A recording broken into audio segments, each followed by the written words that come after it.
evening, pretty shiny peoples. Today we are starting on chapter 2. Chapter 2 sounds like we didn't get very far, but chapter 1 was over 70 pages, so we are on chapter 2. Stephen King actually does this writing technique that I appreciate. And so I say chapter 1, but for example, here's chapter 2, but you'll see that little 1 there. He breaks his chapters down into sections, and so you can have a chapter with like 20 sections in it. So it's a little bit different than most chapter books, but anyway, that's not the point. As always, please forgive any background noise. I have 3 dogs who are very fond of alerting me to any outside presence. They are especially fond of alerting me anytime a delivery truck comes down my road. Or anytime the neighbor's dog is outside barking. They don't go outside to bark at the neighbor's dog. They just stay inside to bark because they heard the neighbor's dog. Does that make sense? Anyway, so also the puppy loves squeaky toys. Loves them. Absolutely adores them. And so when I say you may hear a squeaky toy, it's not going to be like squeak, squeak. Unless it's one of the older dogs. If it's that puppy, he's going to be at it. It's going to be like squeak, squeak, squeak, squeak, squeak, squeak, squeak. So I apologize ahead of time for any of that nonsense. They have been fed. Medications have been given. So I shouldn't need to get up for that. I am human, and this is not recorded. So as always, I may pause to get a drink of water. I may pause to take a hit because I can. I may pause to go get more water if I run out. So, apologies for all of that. Again, as always, I may or may not go live after, though, to be fully transparent, without an enticing offer or some convincing, that's probably far less likely today in particular. Yeah, all right, so here we go. The Gunslinger, the first book in the Dark Tower series.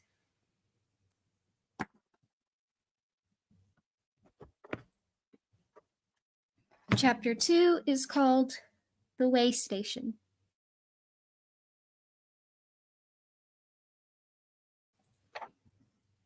A nursery rhyme had been playing itself through his mind all day. The maddening kind of thing that will not let go, that mockingly ignores all commands of the conscious mind to cease and desist. The rhyme was, "The rain in Spain falls mainly on the plain. There is joy and also pain, but the rain in Spain falls mainly on the plain. Time's a sheet, life's a strain, all the things we know will change, and all those things remain the same. But be ye mad or only sane, the rain in Spain falls mainly on the plain. We walk in love, but fly in chains, and the plains in Spain fall in the rain." He didn't know what a plane was in the context of the rhyme's last couplet, but knew why the rhyme had occurred to him in the first place. There had been the reoccurring dream of his room in the castle, and of his mother, who had sung it to him as he lay solemnly in the tiny bed by the window of many colors. She did not sing it at bedtimes, because all small boys born to high speech must face the dark alone. But she sang it to him at nap times, and he could remember the heavy gray rain light that shivered into rainbows on the counterpane. He could feel the coolness of the room and the heavy warmth of blankets, love for his mother and her red lips and haunting melody of this little nonsense lyric, and her voice. Now it came back maddeningly, like a dog chasing its own tail in his mind as he walked. All his water was gone, and he knew he was very likely a dead man. He had never expected it to come to this, and he was sorry. Since noon, he had been watching his feet rather than the way ahead. Out here, even the devil's grass had grown stunted and yellow. The hard pan had disintegrated in places to mere rubble.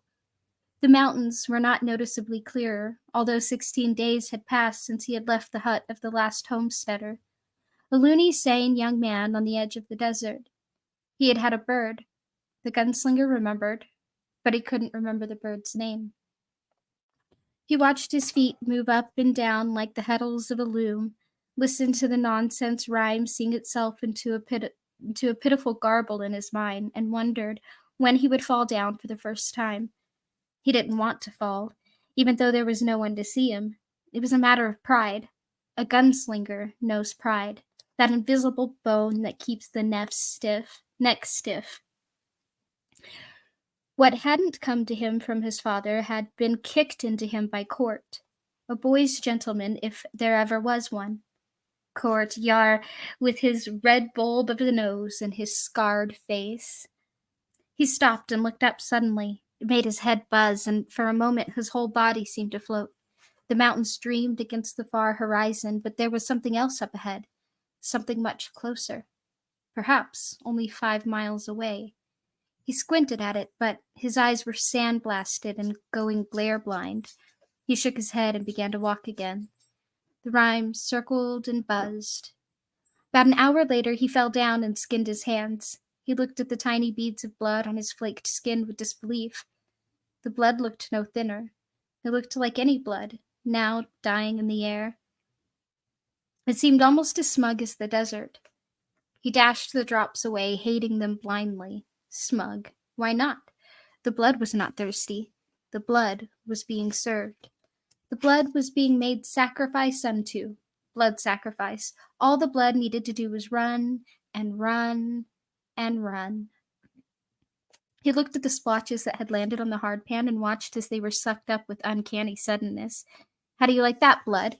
How does that suit you? Oh, Jesus, I'm far gone.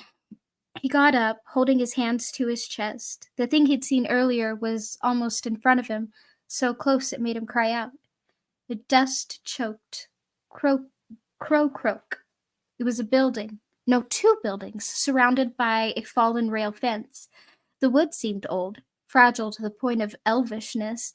It was wood being transmogrified into sand. One of the buildings had been a stable. The shape was clear and unmistakable. The other was a house, or an inn, a way station for the coach line.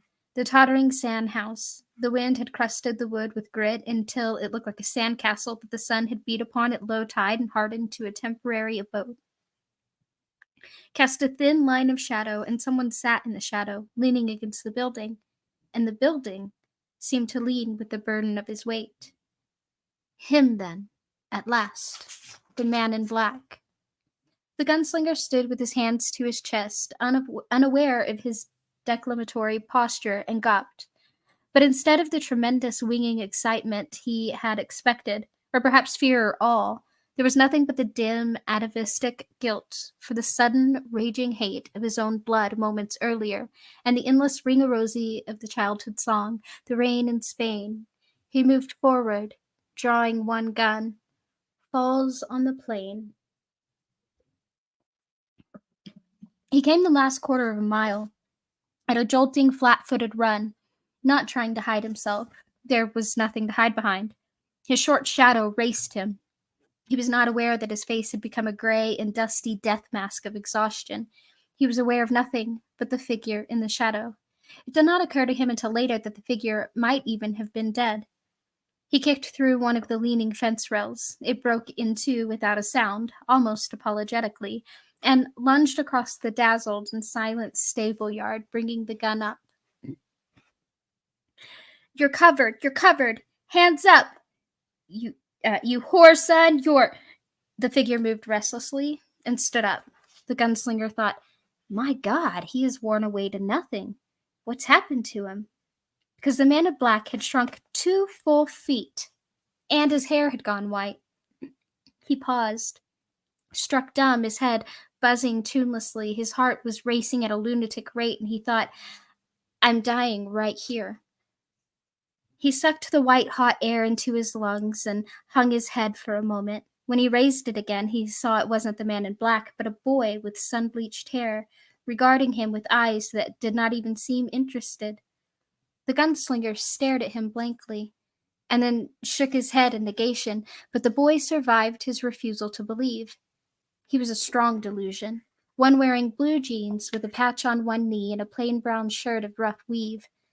The gunslinger shook his head again and started for the stable with his head lowered, gun still in hand. He couldn't think yet. His head was filled with motes, and there was a huge, thrumming ache building in it. The inside of the stable was silent and dark and exploding with heat. The gunslinger stared around himself with huge, floating wallies. He made a drunken about face and saw the boy standing in the ruined doorway, staring at him. A blade of pain slipped smoothly into his head, cutting from temple to temple, dividing his brain like an orange. He reholstered his gun, swayed, put out his hands as if to ward off phantoms, and fell over on his face. When he woke up, he was on his back, and there was a pile of light, odorless hay beneath his head. The boy had not been able to move him, but he had made him reasonably comfortable, and he was cool. He looked down at himself and saw that his shirt was dark and wet. He licked at his face and tasted water. He blinked at it. The tongue seemed to swell in his mouth. The boy was hunkered down beside him. When he saw the gunslinger's eyes were open, he reached behind him and gave the gunslinger a dented can filled with water. He grasped it with trembling hands and allowed himself to drink a little, just a little. When that was down and sitting in his belly, he drank a little more. Then he spilled the rest over his face and made shocked, blowing noises. The boy's pretty lips curved in a solemn little smile. "Would you want something to eat, sir?" "Not yet," the gunslinger said. There was still a sick ache in his head from the sunstroke, and the water sat uneasily in his stomach as if it did not know where to go. "Who are you?" "My name is John Chambers. You can call me Jake. I have a friend, well, sort of a friend. She works for us, who calls me Bama sometimes, but you can call me Jake." The gunslinger sat up, and a sick ache became hard and immediate. He leaned forward and lost a brief struggle with his stomach. "There's more," Jake said. He took the can and walked toward the rear of the stable. He paused and smiled back at the gunslinger uncertainly. The gunslinger nodded at him and then put his head down and propped it with his hands.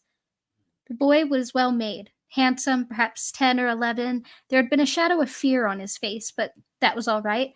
The gunslinger would have trusted him far less if the boy hadn't shown fear. A strange thumping hum began at the rear of the stable. The gunslinger raised his head alertly, hands going to the butts of his gun. The sound lasted for perhaps 15 seconds and then quit. The boy came back with a can, filled now. The gunslinger drank sparingly again, and this time it was a little better. The ache in his head was fading. The gunslinger drank sparingly. I just read that. "I didn't know what to do with you when you fell down," Jake said. "For a couple of seconds there, I thought you were going to shoot me." "Maybe I was. I thought you were somebody else." "The priest?" The gunslinger looked up sharply. The boy studied him, frowning. "He camped in the yard. I was in the house over there. Or maybe it was a depot. I didn't like him, so I didn't come out. He came in the night and went on the next day. I would have hidden from you, but I was sleeping when you came." He looked darkly over the gunslinger's head. "I don't like people. They fuck me up." "What did he look like?" The boy shrugged. "Like a priest. He was wearing black things. A hood and cassock." "What's a cassock?" "A robe, like a dress?" The boy nodded. "That's about right." The gunslinger leaned forward, and something in his face made the boy recoil a little. "How long ago? Tell me for your father's sake." I, I, patiently the gunslinger said, "I'm not going to hurt you." "I don't know. I can't remember time. Every day's the same." For the first time, the gunslinger wondered consciously how the little boy had come to this place. with dry and man-killing leagues of desert all around it. But he would not make it his concern. Not yet, at least. Make your guess. Long ago? No, not long. I haven't been here long. The fire lit in him again. He snatched up the can and drank from it with hands that trembled the smallest bit. A fragment of the cradle song recurred, but this time, instead of his mother's face, he saw the scarred face of Alice, who'd been his Jilly in the now defunct town of Tull. A week? 2? 3? The boy looked at him distractedly. Yes? Which? A week or 2, he said, blushing a little. 3 poops ago. That's the only way I can measure things now. He didn't even drink. I thought he might be the ghost of a priest, like in this movie I saw once, only Zorro figured out how he wasn't a priest at all, or a ghost either. He was just a banker who wanted some land because there was gold on it. Mrs. Shaw took me to see that movie. It was in Times Square. None of this made any sense to the gunslinger, so he did not comment on it. I was scared, the boy said. I've been scared almost all the time. His face quivered like crystal on the edge of the ultimate destructive high note. He didn't even build a fire. He just sat there. I don't even know if he went to sleep. Close, closer than he'd ever been. By the gods, in spite of his extreme dehydration, his hands felt faintly moist, greasy. There's some dried meat, the boy said. All right, the gunslinger nodded. Good. The boy got up to fetch it, his knees popping slightly. He made a fine, straight figure. The desert had not yet sapped him. His arms were thin, but the skin, although tanned, had not yet dried and cracked. He's got juice, the gunslinger thought. Mayhap some sand in his craw as well, or he would have taken one of my guns and shot me right where I lay. Or perhaps the boy simply hadn't thought of it. The gunslinger drank from the can again. Sand in his craw or not, he didn't come from this place. Jake came back with a pile of dried jerky on what looked like a sun-scoured breadboard. The meat was tough, stringy, and salty enough to make the cankered lining of the gunslinger's mouth sing. He ate and drank until he felt loggy, and then settled back. The boy ate only a little, picking at the dark strand with an odd delicacy. The gunslinger regarded him, and the boy looked back at him candidly enough. Where did you come from, Jake? He asked finally. I don't know. The boy frowned. I did know. I knew when I came here, but it's all fuzzy now, like a bad dream when you wake up. I have lots of bad dreams. Mrs. Shaw used to say it was because I watched too many horror movies on Channel 11. What's a channel? A wild idea occurred to him. Is it like a beam? No, it's a TV. What's TV? The boy touched his forehead. Pictures. Did somebody tote you here? This Mrs. Shaw? No, the boy said. I just was here. Who is Mrs. Shaw? I don't know. Why did she call you Bama? I don't remember. You're not making any sense, the gunslinger said flatly. Quite suddenly, the boy was on the verge of tears. I can't help it. I was just here. If you asked me about the TVs and channels yesterday, I bet I still could have remembered. Tomorrow, I probably won't even remember I'm Jake. Not unless you tell me, and you won't be here, will you? You're gonna go away, and I'll starve because you ate up almost all my food. I didn't ask you to be here. I don't like it. It's spooky. Don't feel sorry for yourself. Make do. I didn't ask to be here, the boy repeated with bewildered defiance. The gunslinger ate another piece of the meat, chewing the salt out of it before swallowing. The boy had become part of it, and the gunslinger was convinced he told the truth. He had not asked for it. It was too bad. He himself, he had asked for it. But he had not asked for the game to become this dirty. He had not asked to turn his game on the townfolk of Tull.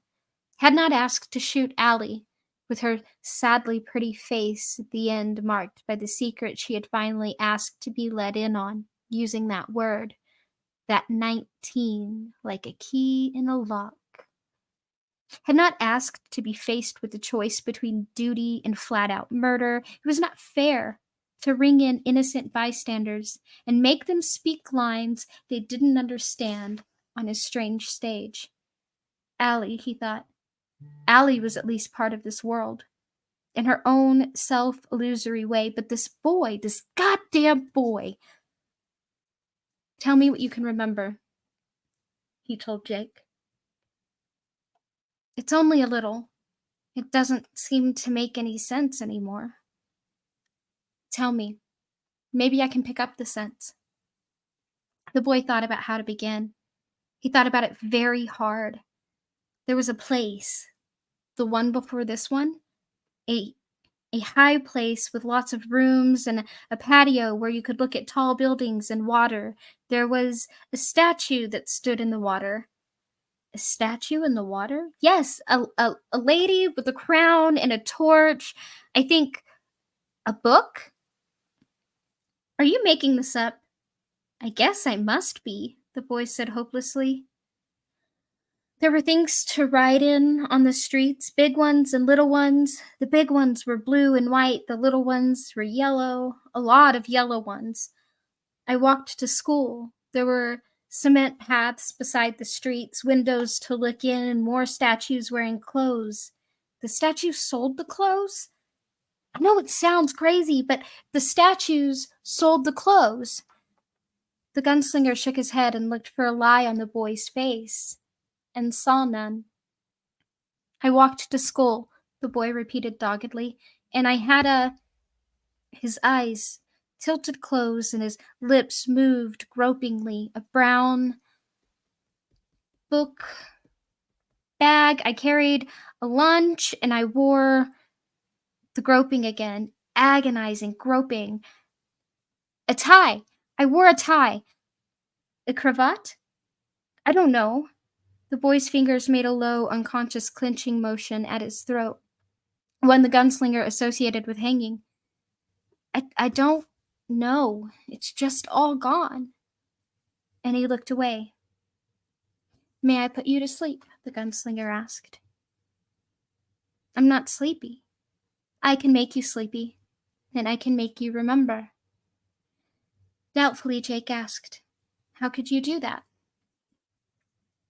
With this, the gunslinger removed one of the shells from his gun belt and it twirled in his fingers. The movement was dexterous, as flowing as oil. The shell cartwheeled I cannot speak. It's time for water. Sorry. The movement was dexterous, as flowing as oil. The shell cartwheeled effortlessly. I still can't say effortlessly for some reason. When I don't want to say it, there it is. Sorry, guys. Effortlessly, from thumb and index and second to second and ring to ring and pinky, it popped out of sight and reappeared, seemed to float briefly, then reverse. The shell walked across the gunslinger's fingers. The fingers themselves marched as his feet had marched on his last mile to this place. The boy watched, his initial doubt first replaced with plain delight, then by raptness, then by dawning blankness as he opened. His eyes slipped shut. The shell danced back and forth. Jake's eyes opened again, caught with the steady back and forth. He caught the steady, limpid movement between the gunslinger's fingers a little while longer, and then they closed once more. The gunslinger continued the howkin, but Jake's eyes did not open again. The boy breathed with slow and steady calmness. Did this have to be part of it? Yes, it did. There was a certain cold beauty to it, like the lacy frettings that fringed hard blue ice packs. He once more seemed to hear his mother singing, not the nonsense about the rain in Spain this time, but sweeter nonsense coming from a great distance as he rocked on the rim of sleep. Baby bunting, baby dear, baby bring your basket here. Not for the first time the gunslinger tasted the smooth, loaded taste of soul sickness. The shell in his fingers, manipulated with such unknown grace, was suddenly horrific, the spore of a monster. He dropped it into his palm, made a fist, and squeezed it with painful force. Had it exploded in that moment, he would have rejoiced at the destruction of his talented hand, for its only true talent was murder. There had always been murder in the world, but telling himself so was no comfort. There was murder and there was rape, there were unspeakable practices, all of them were for the bloody myth, for the grail, for the tower. Ah, the tower stood somewhere in the middle of things.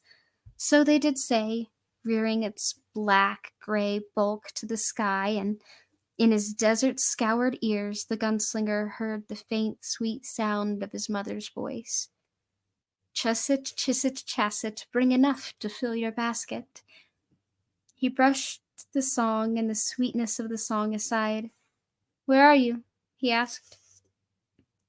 Jake Chambers, sometimes Bama, is going downstairs with his book bag. There is earth science. There is geography. There is a notepad, a pencil, a lunch his mother's cook, Mrs. Greta Shaw, has made for him in the chrome and formica kitchen, where a fan whirs eternally, sucking up alien odors. In his lunch sack, he has a peanut butter and jelly sandwich, a bologna, lettuce, and onion sandwich, and 4 Oreo cookies. His parents do not hate him, but they do seem to have overlooked him. They have abdicated and left him to Mrs. Greta Shaw, to nannies, to a tutor in the summer, and the Piper School, which is private and nice and, most of all, white.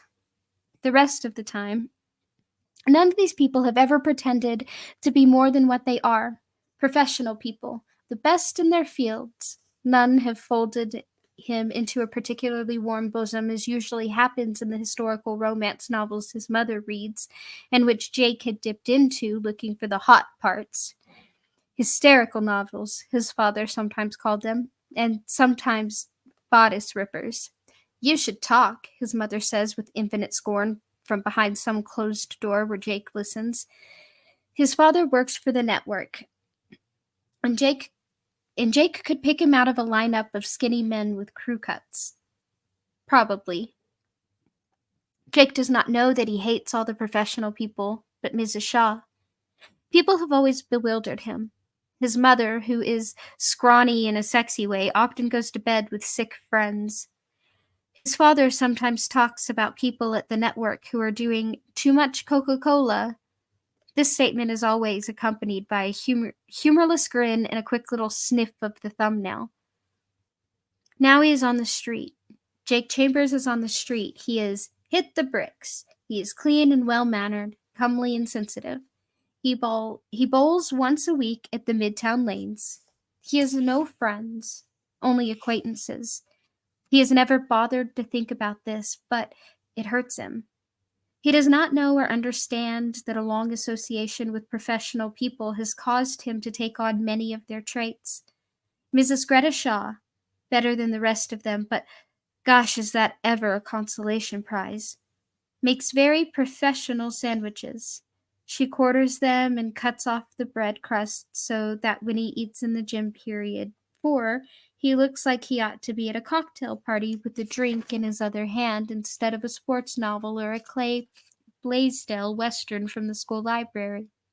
His father makes a great deal of money because he is a master of the kill, that is, placing a stronger show on his network against a weaker show on a rival network. His father smokes 4 packs of cigarettes a day.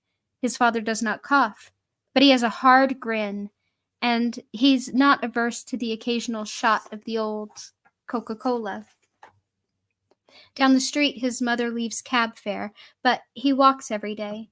It doesn't rain.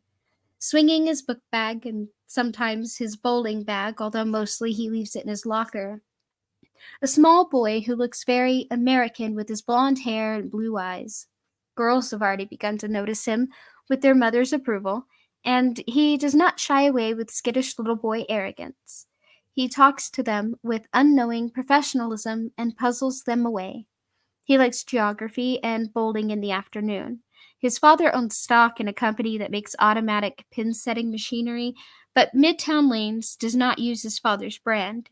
He does not think he has thought about this, but he has. Walking down the street, he passes Bloomie's, where the models stand dressed in fur coats and six-button Edwardian suits, some in nothing at all. Some are bare naked. These models, these mannequins, are perfectly professional, and he hates all professionalism. He is too young to have learned to hate himself yet, but that seed is already there. Given time, it will grow and bear bitter fruit. He comes to the corner and stands with his book bag at his side. Traffic roars by, grunting, blue and white buses, yellow taxis, Volkswagens, a large truck. He is just a boy, but not average. And he sees the man who kills him out of the corner of his eye. It is the man in black. And he doesn't see the face, only the swirling robe, the outstretched hand, and the hard, professional grin. He falls into the street with his arms outstretched, not letting go of the book bag which contains Mrs. Greta Shaw's extremely professional lunch. There is a brief glance through a polarized windshield at the horrified face of a businessman wearing a dark suit, a dark blue hat, in the band of which is a small, jaunty feather. Somewhere, a radio is blasting rock and roll. An old woman on the far curb screams. She's wearing a black hat with a net. Nothing jaunty about the black net. It is like a mourner's veil. Jake feels nothing but surprise and his usual sense of headlong bewilderment. Is this how it ends? Before he bowled better than 270? He lands hard in the street and looks at an asphalt-sealed crack some 2 inches from his eyes. The book bag is jolted from his hand. He is wondering if he has skinned his knees when the car belonging to the businessman wearing the blue hat with the jaunty feather passes over him. It is a big blue 1976 Cadillac with white wall Firestone tires. The car is almost exactly the same color as the businessman's hat. It breaks Jake's back, mushes his guts to gravy, and sends blood from his mouth in a high-pressure jet. He turns his head and sees the Cadillac's flaming taillights and smoke smirting from beneath its locked rear wheels. The car has also run over his book bag and left a wide black tread on it. He turns his head the other way and sees a large gray Ford screaming to a stop inches from his body. The black fella, who's been selling pretzels and sodas from a push cart, is coming toward him on the run. Blood runs from Jake's nose, ears, eyes, rectum. His genitals have been squashed. He wonders irritably how badly he has skinned his knees. He wonders if he'll be late for school. Now the driver of the Cadillac is running toward him, babbling. Somewhere a terrible, calm voice, the voice of doom, says, "I am a priest. Let me through." An act of contrition. He sees the black robe and knows sudden horror. It is him, the man in black. Jake turns his face away with the last of his strength. Somewhere, a radio is playing a song by the rock group Kiss. He sees his own hand trailing on the pavement. Small, white, shapely. He has never bitten his nails. Looking at his hand, Jake dies.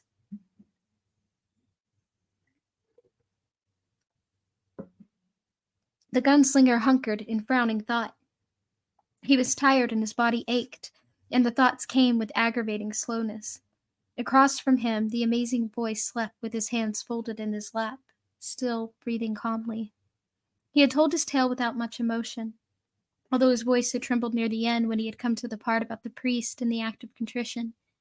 He had not, of course, told the gunslinger about his family and his own sense of bewildered dichotomy, but that had seeped through anyway, enough for the gunslinger to make out its shape. The fact that there had never been such a city as the boy described, unless it was the mythical city of Lud, was not the most upsetting part of the story, but it was disturbing. It was all disturbing. The gunslinger was afraid of the implications. Jake? Uh-huh. Do you want to remember this when you wake up, or forget it? Forget it, the boy said promptly. When the blood came out of my mouth, I could taste my own shit. All right, you're going to sleep, understand? Real sleep now. Go ahead and lie over if it do please you. Jake laid over, looking small and peaceful and harmless. The gunslinger did not believe he was harmless. There was a deadly feeling about him, the stink of yet another trap. He didn't like the feeling, but he liked the boy. He liked him a great deal. Jake? Shh, I'm sleeping. You want to sleep? Yes. And when you wake up, you won't remember any of this. Okay, good. The gunslinger watched him for a brief time, thinking of his own boyhood, which usually seemed to have happened to another person, to a person who had leaped through some fabulous lens of time to become someone else, but which now seemed poignantly close. It was very hot in the stable of the way station, and he carefully drank some more water.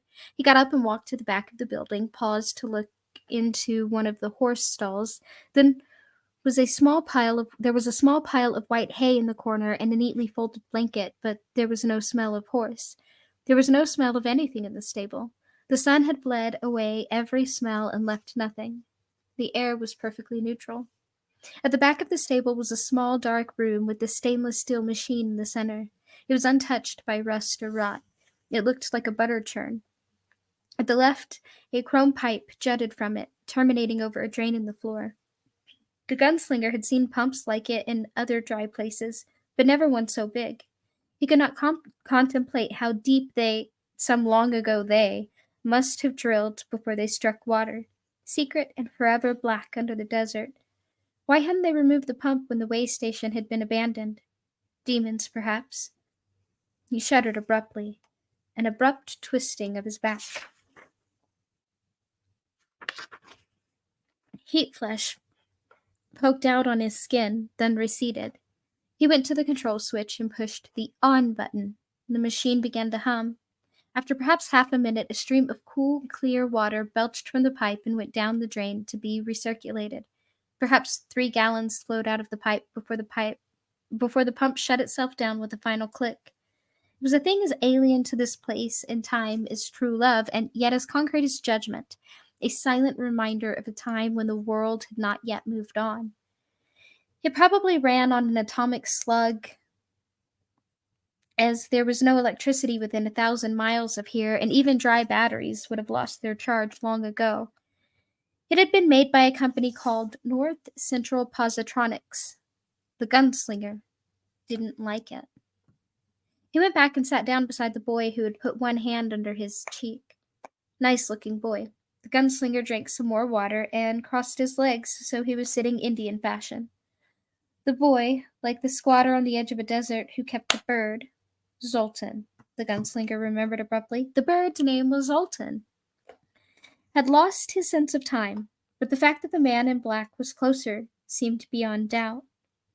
Not for the first time, the gunslinger wondered if the man in black was letting him catch up for some reason of his own. Perhaps the gunslinger was playing into his hands. He tried to imagine what the confrontation might be like, and could not. He was very hot, but no longer felt sick. The nursery rhyme occurred to him again, but this time instead of his mother, he thought of Court.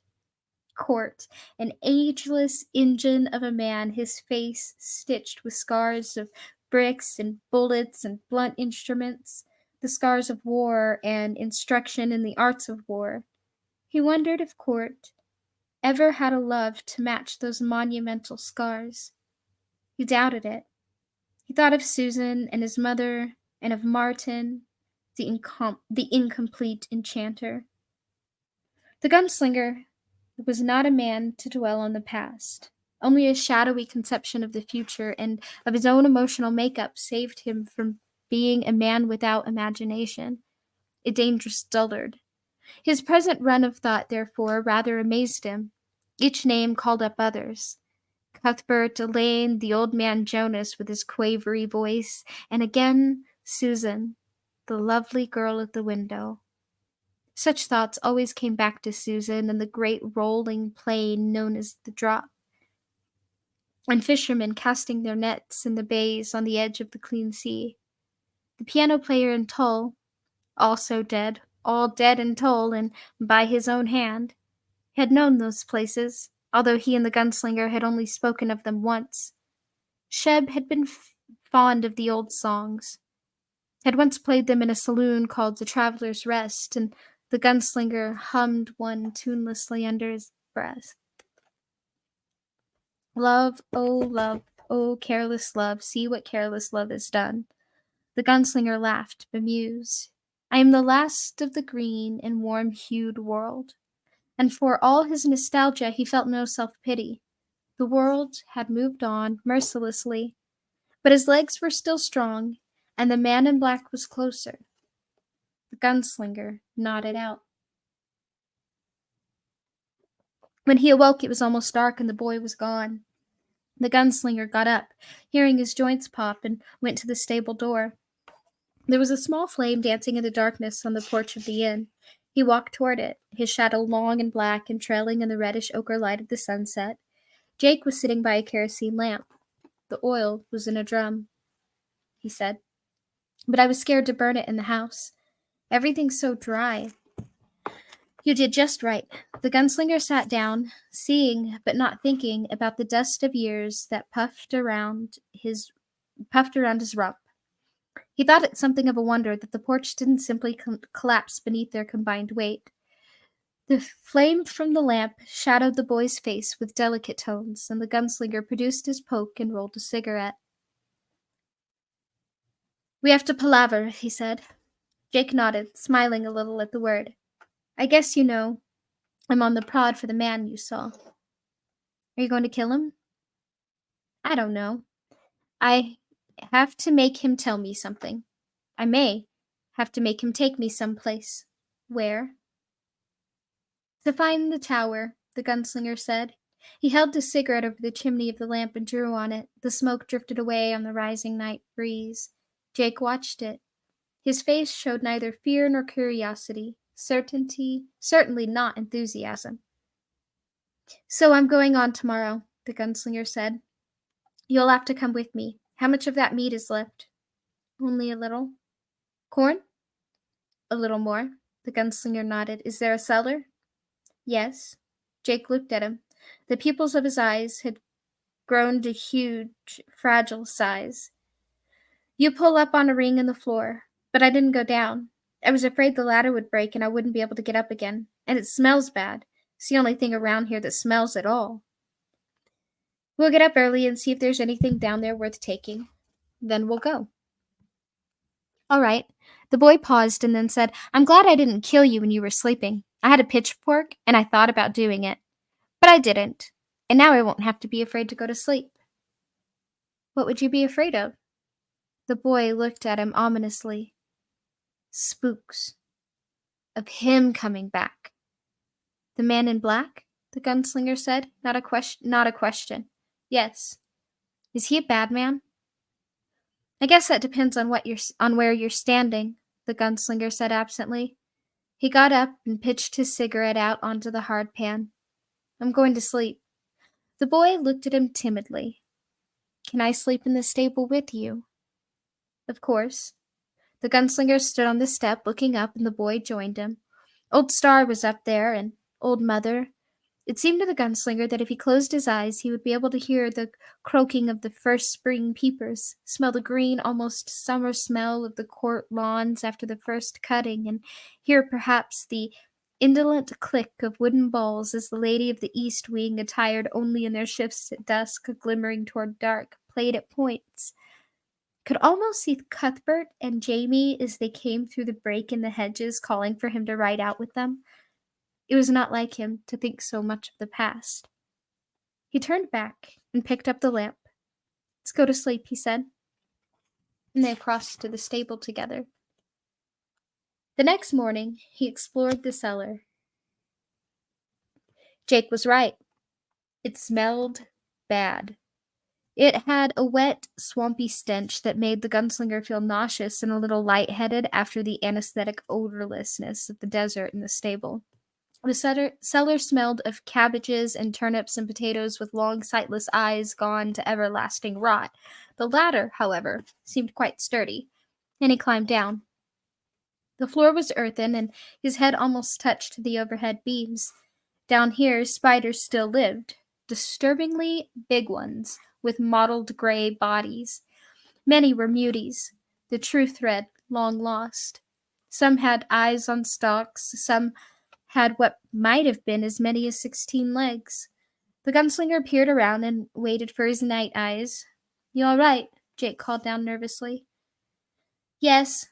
He focused on the corner. "There are cans. Wait." He went carefully to the corner, ducking his head. There was an old box with one side folded down. The cans were vegetables: green beans, yellow beans, and 3 cans of corned beef. He scooped up an armload and went back to the ladder. He climbed halfway up and handed them to Jake, who knelt to receive them. He went back for more. It was on the 3rd trip that he heard the groaning in the foundations. He turned, looked, and felt a kind of dreamy terror wash over him, a feeling both languid and repellent. The foundation was composed of huge sandstone blocks that had probably been evenly cornered when the way station was new, but which were now at every zigzag drunken angle.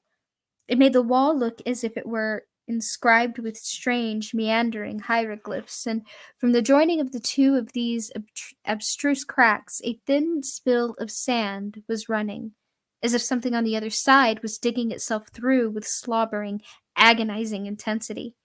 The groaning rose and fell, becoming louder until the whole cellar was full of the sound, an abstract noise of ripping pain and dreadful effort. "Come up!" Jake screamed. "Oh, Jesus, mister, come up!" "Go away," the gunslinger said calmly. "Wait outside. If I don't come up by the time you count to 2, no, 300, get the hell out." "Come up!" Jake screamed again. The gunslinger didn't answer. He pulled the leather with his right hand. There was a hole as big as a coin in the wall now. He could hear through the curtain of his own terror Jake's pattering feet as the boy ran. The spill of sand stopped. The groaning ceased. But there was a sound of steady, labored breathing. "Who are you?" the gunslinger asked. No answer. And then the high speech, his voice filled with old thunder of command, Roland demanded. "Who are you, demon? Speak, if you would speak. My time is short, and my patience is shorter." "Go slow," a dragging, clotted voice said from within the wall, and the gunslinger felt the dreamlike terror deepen and grow almost solid. It was the voice of Alice, the woman he had stayed with in the town of Tull, but she was dead. He had seen her go down himself, a bullet hole between her eyes. Fathoms seemed to swim by his eyes, descending. "Go slow past the jars, gunslinger. Watch for the Taheen. While you travel with the boy, the man in black travels with your soul in his pocket." "What do you mean?" "Speak on." But the breathing was gone. The gunslinger stood for a moment, frozen. Then one of the huge spiders dropped on his arm and scrambled frantically up on his shoulder. With an involuntary grunt, he brushed it away and got to his feet, moving. He did not want to do the next thing. The custom was strict, inviolable.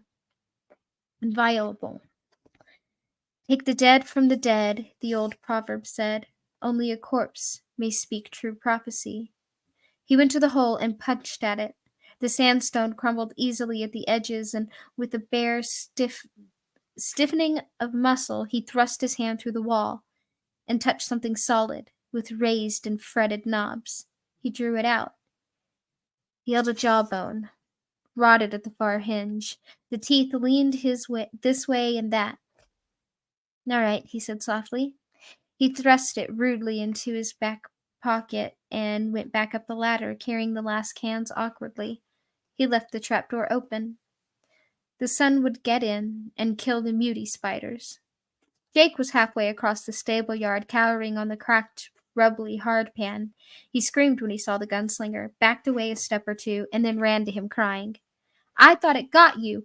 That it got you! I thought—" "It didn't. Nothing got me." He held the boy to him, feeling his face hot against his chest and his hands dry against his rib cage. He could feel the rapid beating of the boy's heart.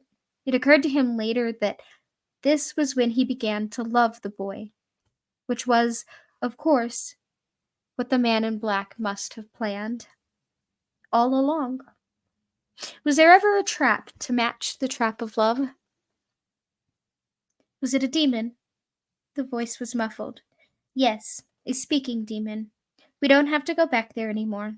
Come on, let's shake a mile. They went on. They went to the stable, and the gunslinger made a rough pack from the blanket he'd slept under. It was hot and prickly, but there was nothing else. That done, he filled the water bags from the pump. You carry one of the water bags, the gunslinger said. Wear it around your shoulders, see? Yes. The boy looked up at him, worshipfully, the look quickly masked. He slung one of the bags over his shoulders. Is it too heavy? No, it's fine. Tell me the truth now. I can't carry you if you get a sunstroke. I won't have a sunstroke. I'll be okay. The gunslinger nodded. We're going to the mountains, aren't we? Yes. They walked out into the steady smash of the sun. Jake, his head as high as the swing of the gunslinger's elbow, walked to his right and a little ahead, the rawhide wrapped ends of the water bag hanging nearly to his shins. The gunslinger had crisscrossed 2 more water bags across his shoulders and carried the sling of food in his armpit, his left arm holding it against his body. In his right hand was his pack, his poke, and the rest of his gunna. They passed through the far gate of the way station and found the blurred ruts of the stage track again. They had walked perhaps 15 minutes when Jake turned around and waved at the 2 buildings. They seemed to huddle in the titanic space of the desert. Goodbye, Jake cried. Goodbye! Then he turned back to the gunslinger, looking troubled. I feel like something's watching us. Something or someone, the gunslinger agreed. Was someone hiding there? Hiding there all along? I don't know. I don't think so. Should we go back? Go back and... No. We're done with that place. Good, Jake said feverishly. They walked. The stage track breasted a frozen and drumlin, and when the gunslinger looked around, the way station was gone. Once again, there was the desert, and that only. They were 3 days out of the way station. The mountains were deceptively clear now. They could see the smooth, steep rise of the desert into foothills and the first naked slopes, the bedrock bursting through the skin of the earth in sullen, eroded triumph. Further up, the land gentled off briefly again, and for the first time in months or years, the gunslinger could see real, living green grass, dwarf spruces, perhaps even willows, all fed by snow run off from further up. Beyond that, the rock took over again, rising in cyclopean tumbled splendor all the way to the blinding snow-caps. Off to the left, a huge slash showed the way through the smaller, eroded sandstone cliffs and mesas and buttes on the far side. This draw was obscured in the almost continual gray membrane of showers. At night, Jake would sit, fascinated, for a few minutes before he fell into sleep, watching the brilliant sword play of the far-off lightning, white and purple, startling in the clarity of the night air. The boy was fine on the trail. He was tough, but more than that, he seemed to fight exhaustion with a calm reservoir of will, which the gunslinger appreciated and admired. He didn't talk much, and he didn't ask questions, not even about the jawbone which the gunslinger turned over and over in his hand during his evening smoke. He got a sense that the boy felt highly flattered by the gunslinger's companionship, perhaps even exalted by it, and this disturbed him. The boy had been placed in his path. While you travel with the boy, the man in black travels with your soul in his pocket. And the fact that Jake was not slowing him down only opened the way to more sinister possibilities. They passed the symmetrical campfire leavings of the man in black at regular intervals, and it seemed to the gunslinger that these leavings were much fresher now. On the 3rd night, the gunslinger was sure that he could see the distant spark of another campfire, somewhere in the first rising swell of the foothills. This did not please him as much as he once might have believed.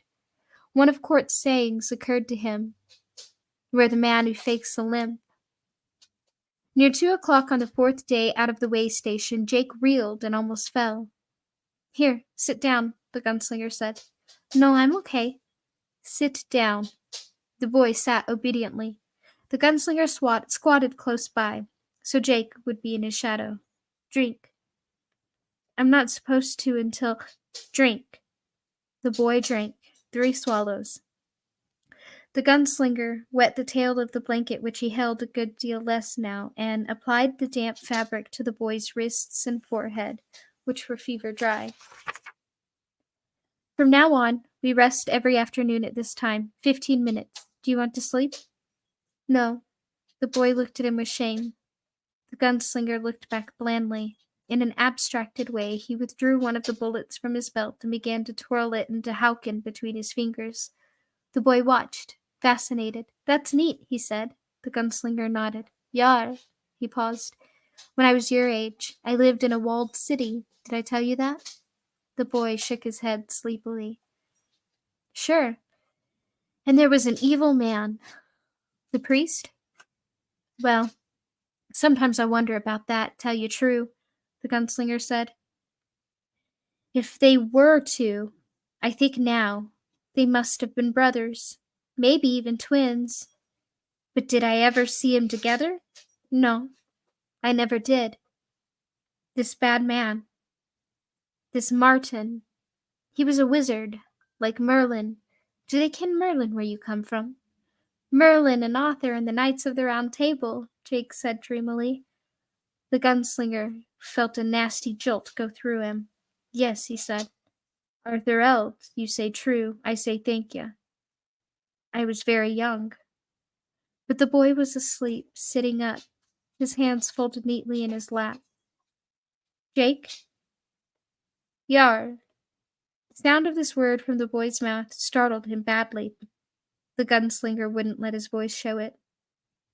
When I snap my fingers, you'll wake up. You'll be rested and fresh. Do you ken it? Yes. Lie over, then. The gunslinger got makings from his poke and rolled a cigarette. There was something missing. He stretched for it in his diligent, careful way and located it. The missing thing was his previously maddening sense of hurry, the feeling that he might be left behind at any time, that the trail would die out and he would be left with only a last fading footprint. All that was gone now, and the gunslinger was slowly becoming sure that the man in black wanted to be caught. Where the man who fakes a limp? What would follow? The question was too vague to catch his interest. Cuthbert would have found interest in it, lively interest, and probably a joke, but Cuthbert was as gone as the horn of Deshane, and the gunslinger could only go forward in the way he knew.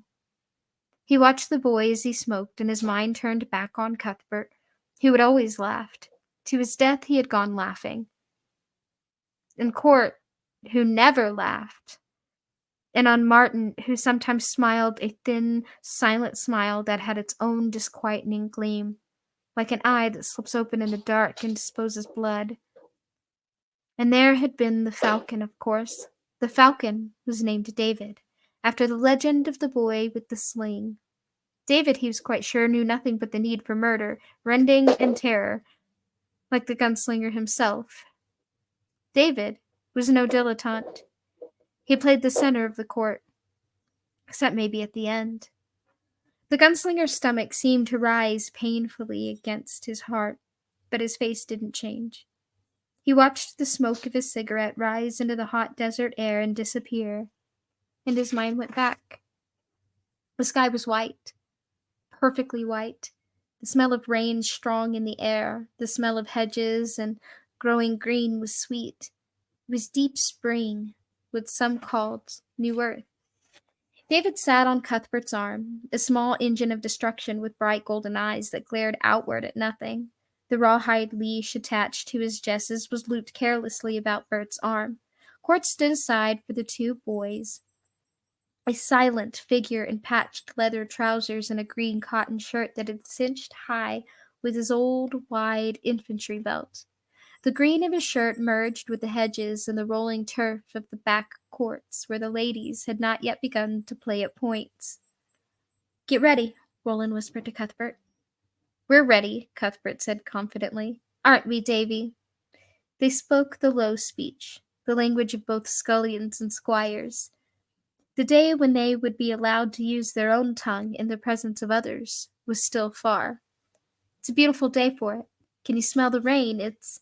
Court abruptly raised the trap in his hand and let the side fall open. The dove was out and up, trying for the sky in a quick, fluttering blast of its wing. Cuthbert pulled the leash, but he was slow. The hawk was already up, and his takeoff was awkward. The hawk recovered with a brief twitch of his wings. It struck upward, trudging the air, gaining altitude over the dove, moving, bullet swift. Court walked over to where the boy stood casually and swung his huge and twisted fist at Cuthbert's ear. The boy fell over with a sound, although his lips writhed back from his gums. A trickle of blood flowed slowly from his ear and on to the rich green grass. You were slow, maggot, he said. Cuthbert was struggling to his feet. I cry your pardon, Court. It's just that I. Court swung again, and Cuthbert fell over again. The blood flowed more swiftly now. Speak the high speech, he said softly. His voice was flat, with a slight drunken rasp. Speak your act of contrition in the speech of civilization for which better men than you will ever be have died, maggot. Cuthbert was getting up again. Tears stood brightly in his eyes, but his lips were pressed together in a tight line of hate which did not quiver. I grieve, Cuthbert said in a voice of breathless control. I have forgotten the face of my father, whose guns I hope some day to bear. That's right, brat, Court said. You'll consider what you did wrong and sharpen your reflections with hunger. No supper, no breakfast. Look, Roland cried. He pointed up. The hawk had climbed above the soaring dove. It glided for a moment, its stubby wings outstretched and without movement on the still white spring air. Then it folded its wings and dropped like a stone. The two bodies came together, and for a moment Roland fancied he could see blood in the air.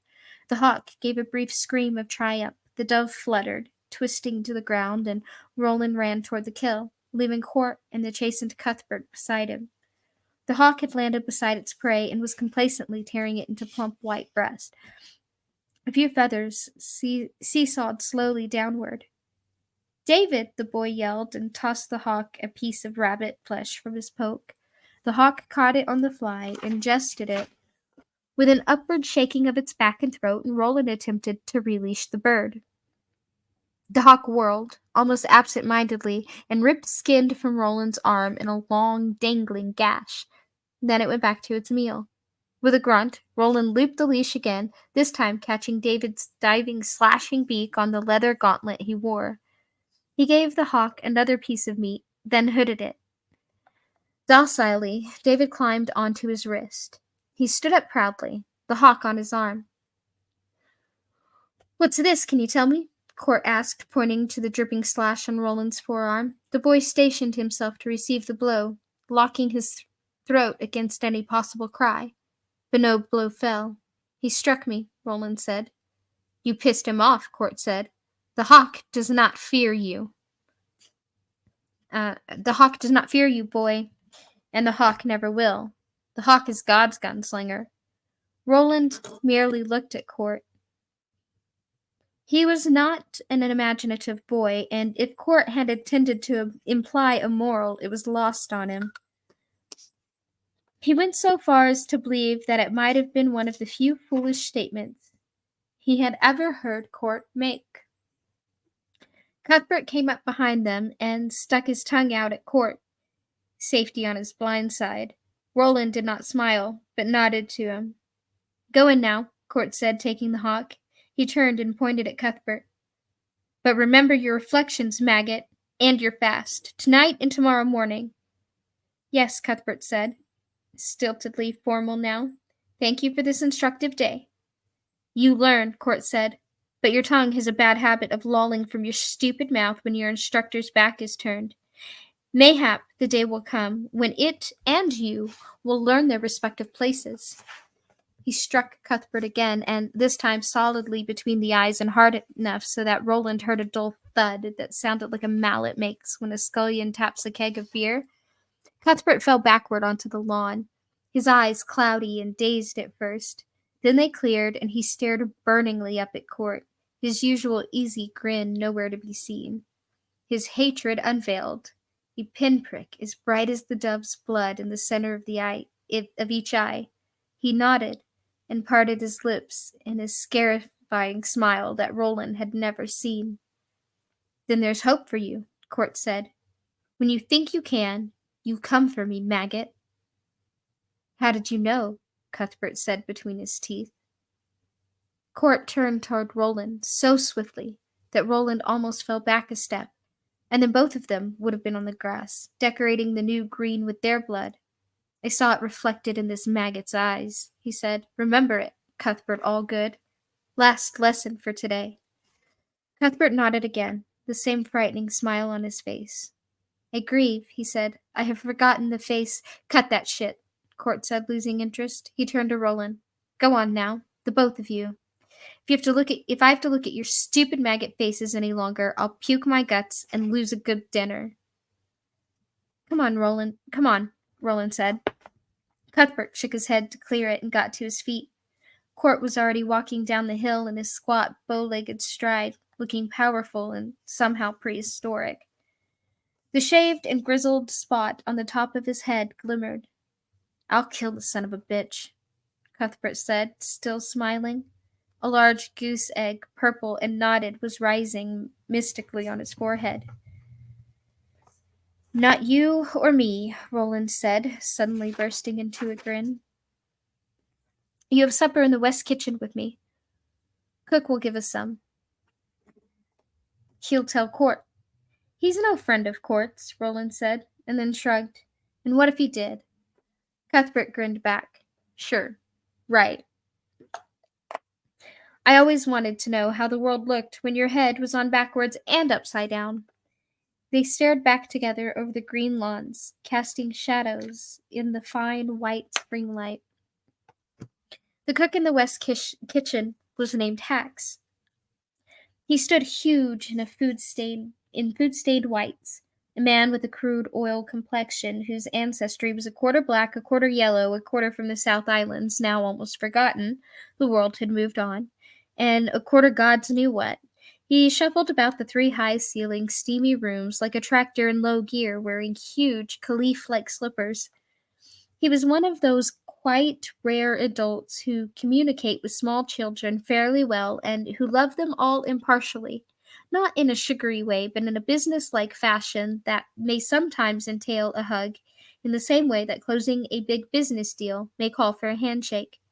He even loved the boys who had begun the way of the gun, although they were different from the other children, undemonstrative and always slightly dangerous, not in an adult way, but rather as if they were ordinary children with a slight touch of madness.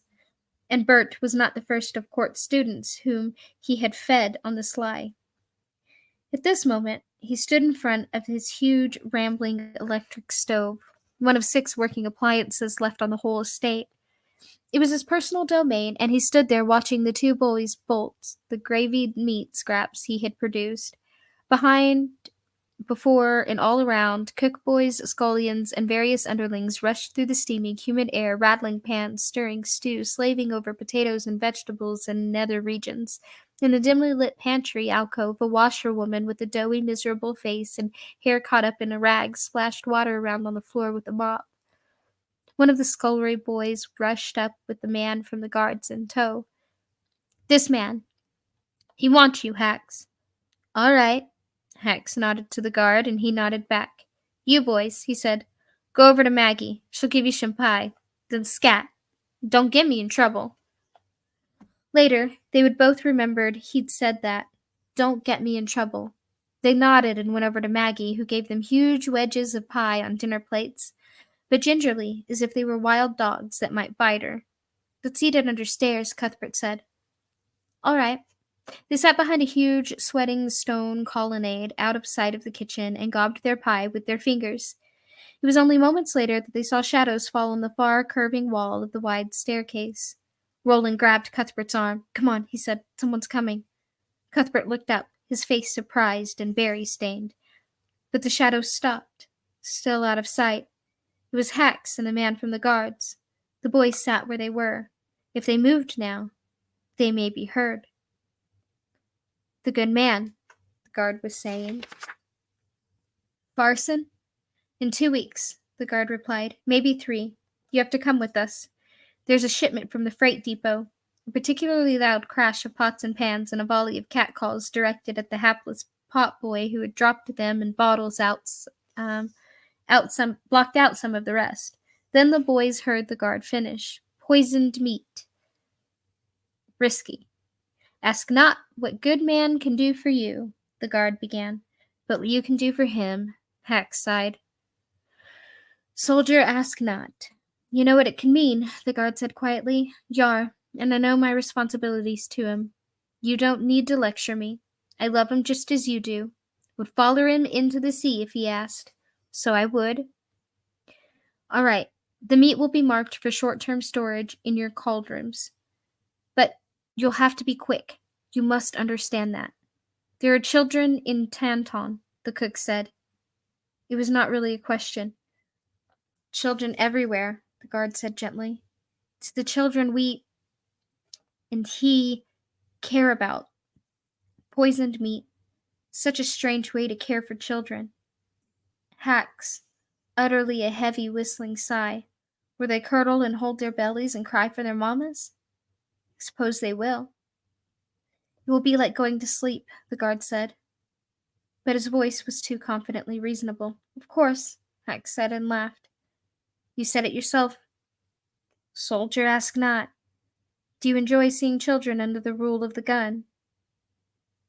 When they could be under his hands, ready to start making a new world. Hacks did not reply. I go on duty in 20 minutes, the guard said, his voice once more calm. Give me a joint of mutton, and I'll pinch one of your girls and make her giggle. When I leave. My mutton will give no cramps to your belly, Robeson. Will you? But the shadow moved away and the voices were lost. I could have killed them, Roland thought, frozen, fascinated. I could have killed them with my knife, slit their throats like hogs. He looked at his hands, now stained with gravy and berries, as well as dirt from the day's lessons. Roland? He looked at Cuthbert. They looked at each other for a moment in the fragment of semi-darkness, and a taste of warm despair rose in Roland's throat. What he might have been sort of death, something as brutal and final as death of the dove in the white sky over the games field. Hacks? He thought, bewildered. Hacks, who put a poultice on my leg that time. Hacks! And then his mind snapped close, cutting the subject off. What he saw, even in Cuthbert's humorous, intelligent face, was nothing. Nothing at all. Cuthbert's eyes were flat with Hax's doom. In Cuthbert's eyes, it had already happened. He had fed them, and they had gone under stairs to eat, and then Hax had brought the guard named Robeson to the wrong corner of the kitchen for their treasonous little tete-a-tete.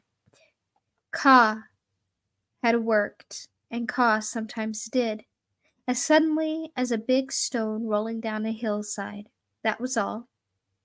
Cuthbert's eyes were Gunslinger's eyes.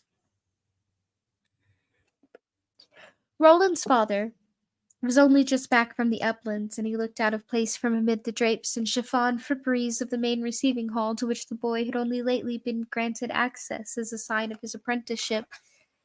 Stephen Deshane was dressed in his black jeans and blue work shirt, his cloak dusty and streaked, torn to the lining in one place, was slung carelessly over his shoulder with no regard for the way it and he clashed with the elegance of the room.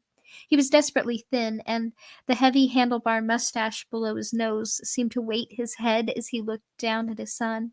The guns crisscrossed over the wings of his hips hung at the perfect angle for his hands, the worn sandalwood grips looking dull and sleepy in the languid indoor light. The head cook, his father said softly. Imagine it. The tracks that were blown upland at the railhead, the dead stock in Hendrickson, and perhaps even Imagine. He looked more closely at his son. It preys on you. Like the hawk, Roland says. It preys on you. He laughed at the startling appropriateness of the image rather than at any lightness in the situation. His father smiled.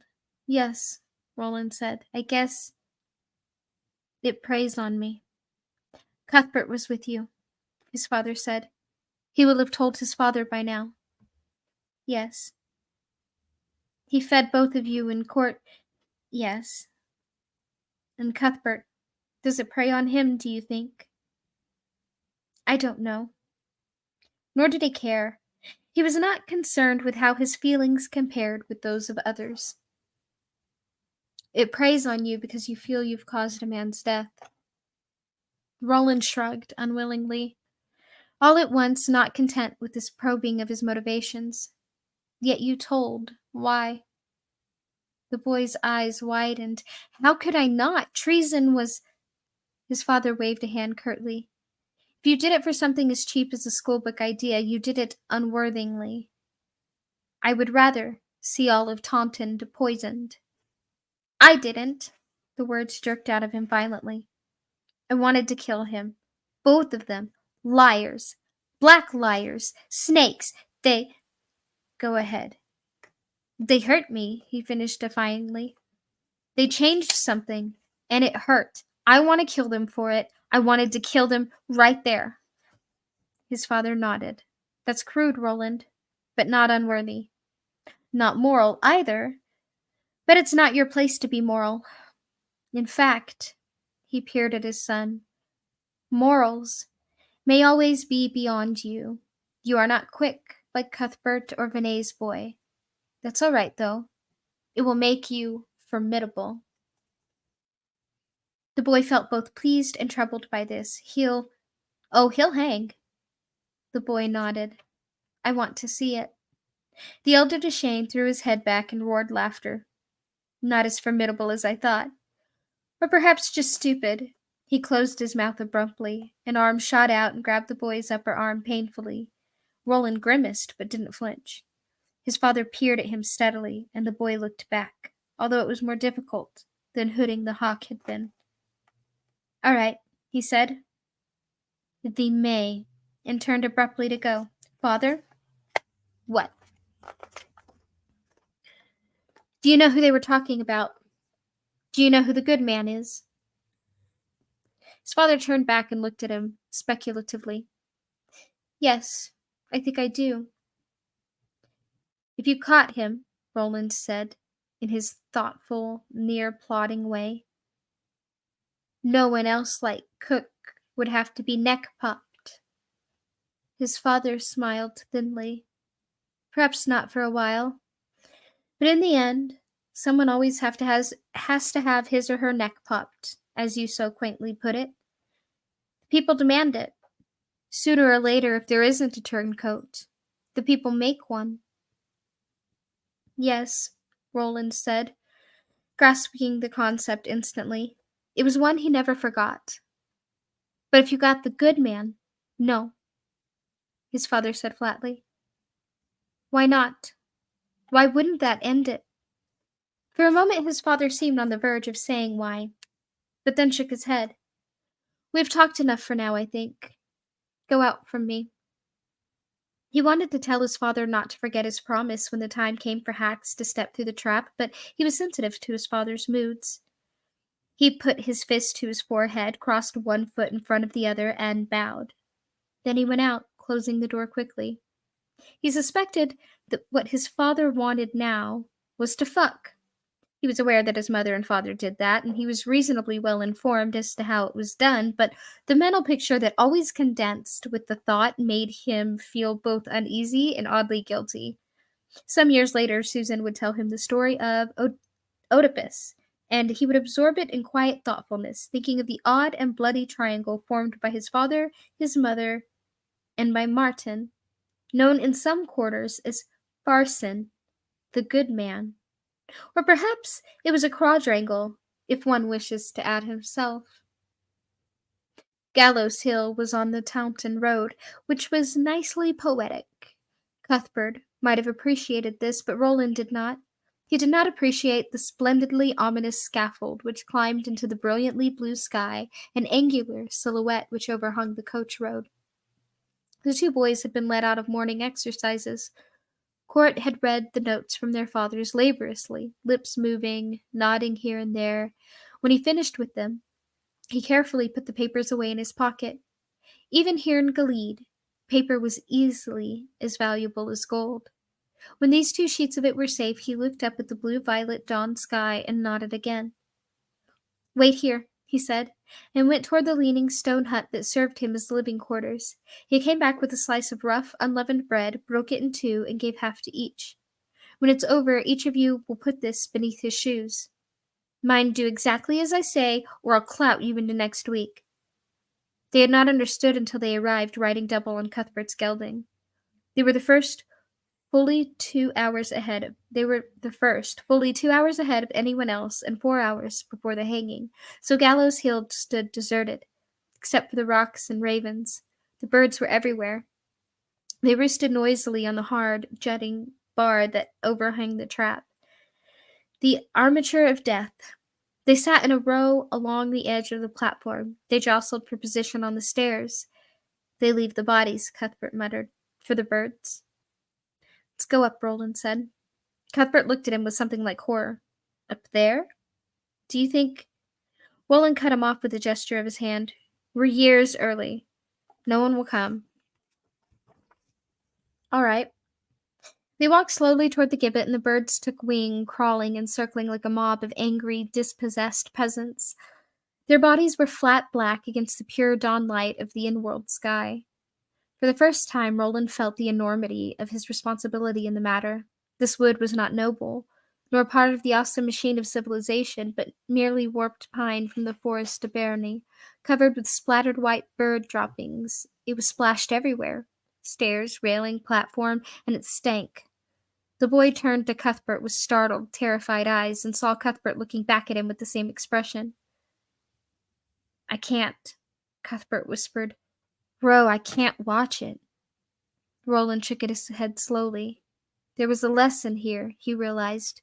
Not a shining thing, but something that was old and rusty and mishappen. It was why their fathers had let them come. And with his usual stubborn and inarticulate doggedness, Roland laid mental hands on whatever it was.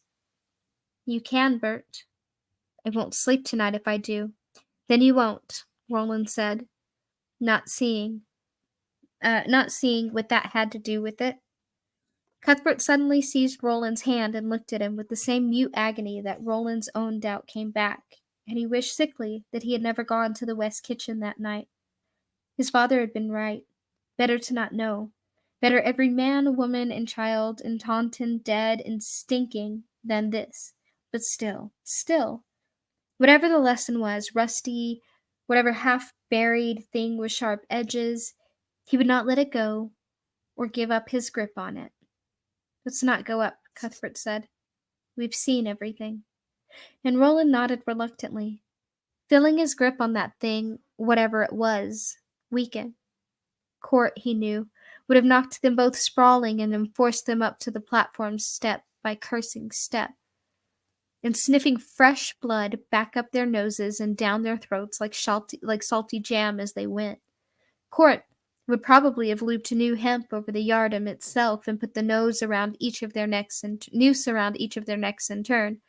Would have made them stand on the trap to feel it, and Court would have been ready to strike them again if either wept or lost control of his bladder. And Court, of course, would have been right. For the first time in his life, Roland found himself hating his own childhood. He wished for the long boots of age. He deliberately pried a splinter from the railing and placed it in his breast pocket before turning away. "Why did you do that?" Cuthbert asked. He wished to answer something swaggering. Oh, the luck of the gallows. But he only looked at Cuthbert and shook his head. "Just so I'll have it," he said. "Always have it." They walked away from the gallows, sat down, and waited. In an hour or so, the first of the town folk began to gather, mostly families who would come in, broke down wagons, and beat up buckas, carrying their breakfasts with them, hampers of cold pancakes folded over fillings of wild pokeberry jam. Roland felt his stomach growl hungrily and wondered again with despair where the honor and nobility was. He had been taught of such things, and now forced to wonder if they had all been lies all along, or only treasures buried deep by the wise. He wanted to believe that, but it seemed to him that Hacks in his dirty whites walking around and around his steaming subterranean kitchen, yelling at the pot boys, had more honor than this. He fingered the splinter from the gallows tree with sick bewilderment. Cuthbert lay beside him, with his face drawn and impassive. In the end, it wasn't such of a much, and Roland was glad. Hax was carried in an open cart, but only his huge girth gave him away. He had been blindfolded with a wide black cloth that hung down over his face. A few threw stones, but most merely continued with their breakfasts as they watched. A gunslinger, whom the boy did not know well, he was glad his father had not drawn the black stone, led the fat cook carefully up the steps. 2 guards of the watch had gone ahead, stood on either side of the trap. When Hax and the gunslinger reached the top, the gunslinger threw the noosed rope over the cross tree and then pulled it over the cook's head, dropping the knot until it lay just below the left ear. The birds had all flown, but Roland knew they were waiting. "Do you wish to make confession?" the gunslinger asked. "I have nothing to confess," Hax said. His words carried well, and his voice was oddly dignified in spite of the muffle of cloth which hung over his lips.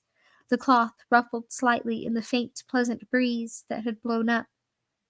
"I have not forgotten my father's face, and it has been with me through all." Roland glanced sharply at the crowd and was disturbed by what he saw there. A sense of sympathy, perhaps admiration.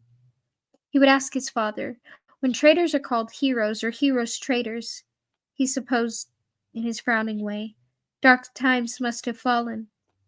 Dark times indeed. He wished he understood better. His mind flashed to Court, and the bread Court had given them. He felt contempt. The day was coming when Court would serve him. Perhaps not Cuthbert. Perhaps Bert would buckle under Court's steady fire and remain a page or a horseboy, or infinitely worse, a perfumed diplomat dallying in receiving chambers or looking into bogus crystal balls with doddering kings and princes. But he would not. He knew it. He was for the open lands and long rides. That this seemed a good fate was something he would marvel over later in his solitude. "Roland?" "I'm here." He took Cuthbert's hand, and his fingers locked together like iron. "Charge be capital murder and sedition," the gunslinger said. "You've crossed the white, and I, Charles, son of Charles, co-sign you ever to the black." The crowd murmured, some in protest. "I never—" "Tell your tale in the underworld, maggot," said Charles of Charles, and yanked the lever with both yellow gauntleted hands. The trap dropped. Hax plummeted through, still trying to talk. Roland never forgot that. The cook went, still trying to talk. And where did he finish the last sentence he would ever begin on earth? His words were ended by the sound an exploding pine knot makes on the hearth in the cold heart of a winter night. But on the whole, he thought it not so much. The cook's legs kicked out once in a wide Y. The crowd made a satisfied whistling noise. The guards of the watch dropped the military pose and began to gather things up negligently. Charles, son of Charles, walked back down the steps slowly, mounted his horse, and rode off, cutting roughly through one gaggle of picnickers, courting a few of the slow coaches, making them scurry. The crowd dispersed rapidly after that, and in 40 minutes the 2 boys were left alone on the small hill they had chosen. The birds were returning to examine their new prize. One lit on Hax's shoulder and sat there chummily, darting its beak at the bright and shiny hoop Hax had always worn on his right ear. "Doesn't look like him at all," Cuthbert said. "Oh, yes, it does," Roland said confidently as they walked toward the gallows, the bread in their hands. Bert looked abashed. They paused beneath the cross tree, looking up at the dangling, twisting body. Cuthbert reached up and touched one hairy ankle defiantly. The body started a new, twisting arc. Then, rapidly, they broke the bread and spread the rough chunks beneath the dangling feet. Roland looked back, and just once, as they rode away, Now there were thousands of birds. The bread, he grasped this only dimly, was symbolic then. It was good, Cuthbert said suddenly. I, I liked it. I did. Roland was not shocked by this, although he had not particularly cared for the scene. But he thought he could perhaps understand what Bert was saying. Perhaps he'd not finish as a diplomat after all. Jokes and easy line of talk or not. I don't know about that, he said. But it was something. It surely was. The land did not fall to the good man for another 5 years, and by that time Roland was a gunslinger. His father was dead. He himself had become a matricide, and the world had moved on. The long years and long rides had begun. Look, Jake said, pointing upward. The gunslinger looked up, felt a twinge in his right hip. He winced. They had been in the foothills 2 days now, and although the water skins were almost empty again, it didn't matter now. There would soon be all the water they could drink. He followed the vector of Jake's finger upward, past the rise of the green plain to the naked and flashing cliffs and gorges above it, on up toward the snow cap itself. Faint and far, nothing but a tiny dot. It might have been one of those motes that dance perpetually in front of the eyes except for its constancy. The gunslinger beheld the man in black moving up the slopes with deadly progress, a minuscule fly on a huge granite wall. Is that him? Jake asked. The gunslinger looked at the depersonalized mote doing its far-away acrobatics, feeling nothing but a premonition of sorrow. That's him, Jake. Do you think we'll catch him? Not on this side. On the other. And not if we stand here talking about it. They're so high, Jake said. What's on the other side? I don't know, the gunslinger said. I don't think anybody does. Maybe they did once. Come on, boy. They began to move upward again, sending small runnels of pebbles and sand down toward the desert that washed away behind them in flat, baked sheet that seemed to never end above them. Far above, the man in black moved up and up. It was impossible to see if he looked back. He seemed to leap across impossible gulfs, to scale sheer faces. Once or twice he disappeared, but always they saw him again, until the violet curtain of dusk shut him from their view. When they made their camp for the evening, the boy spoke little, and the gunslinger wondered if the boy knew what he himself already intuited. He thought of Cuthbert's face, hot, dismayed, excited. He thought of the bread. He thought of the birds. It ends this way, he thought. Again and again, it ends this way. There are quests and roads that lead ever onward, and all of them end in the same place, upon the killing ground. Except perhaps the road to the tower. There, Ka might show its true face. The boy, the sacrifice, his face innocent and very young in the light of their tiny fire, had fallen asleep over his beans. The gunslinger covered him with the horse blanket, and then curled up to sleep himself.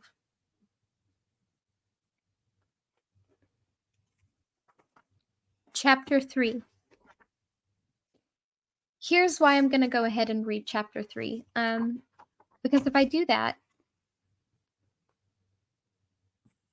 it will only be about 10 pages longer than last week, and then next week, if I do the last 2 chapters in this book, it'll actually be shorter than last week and this week.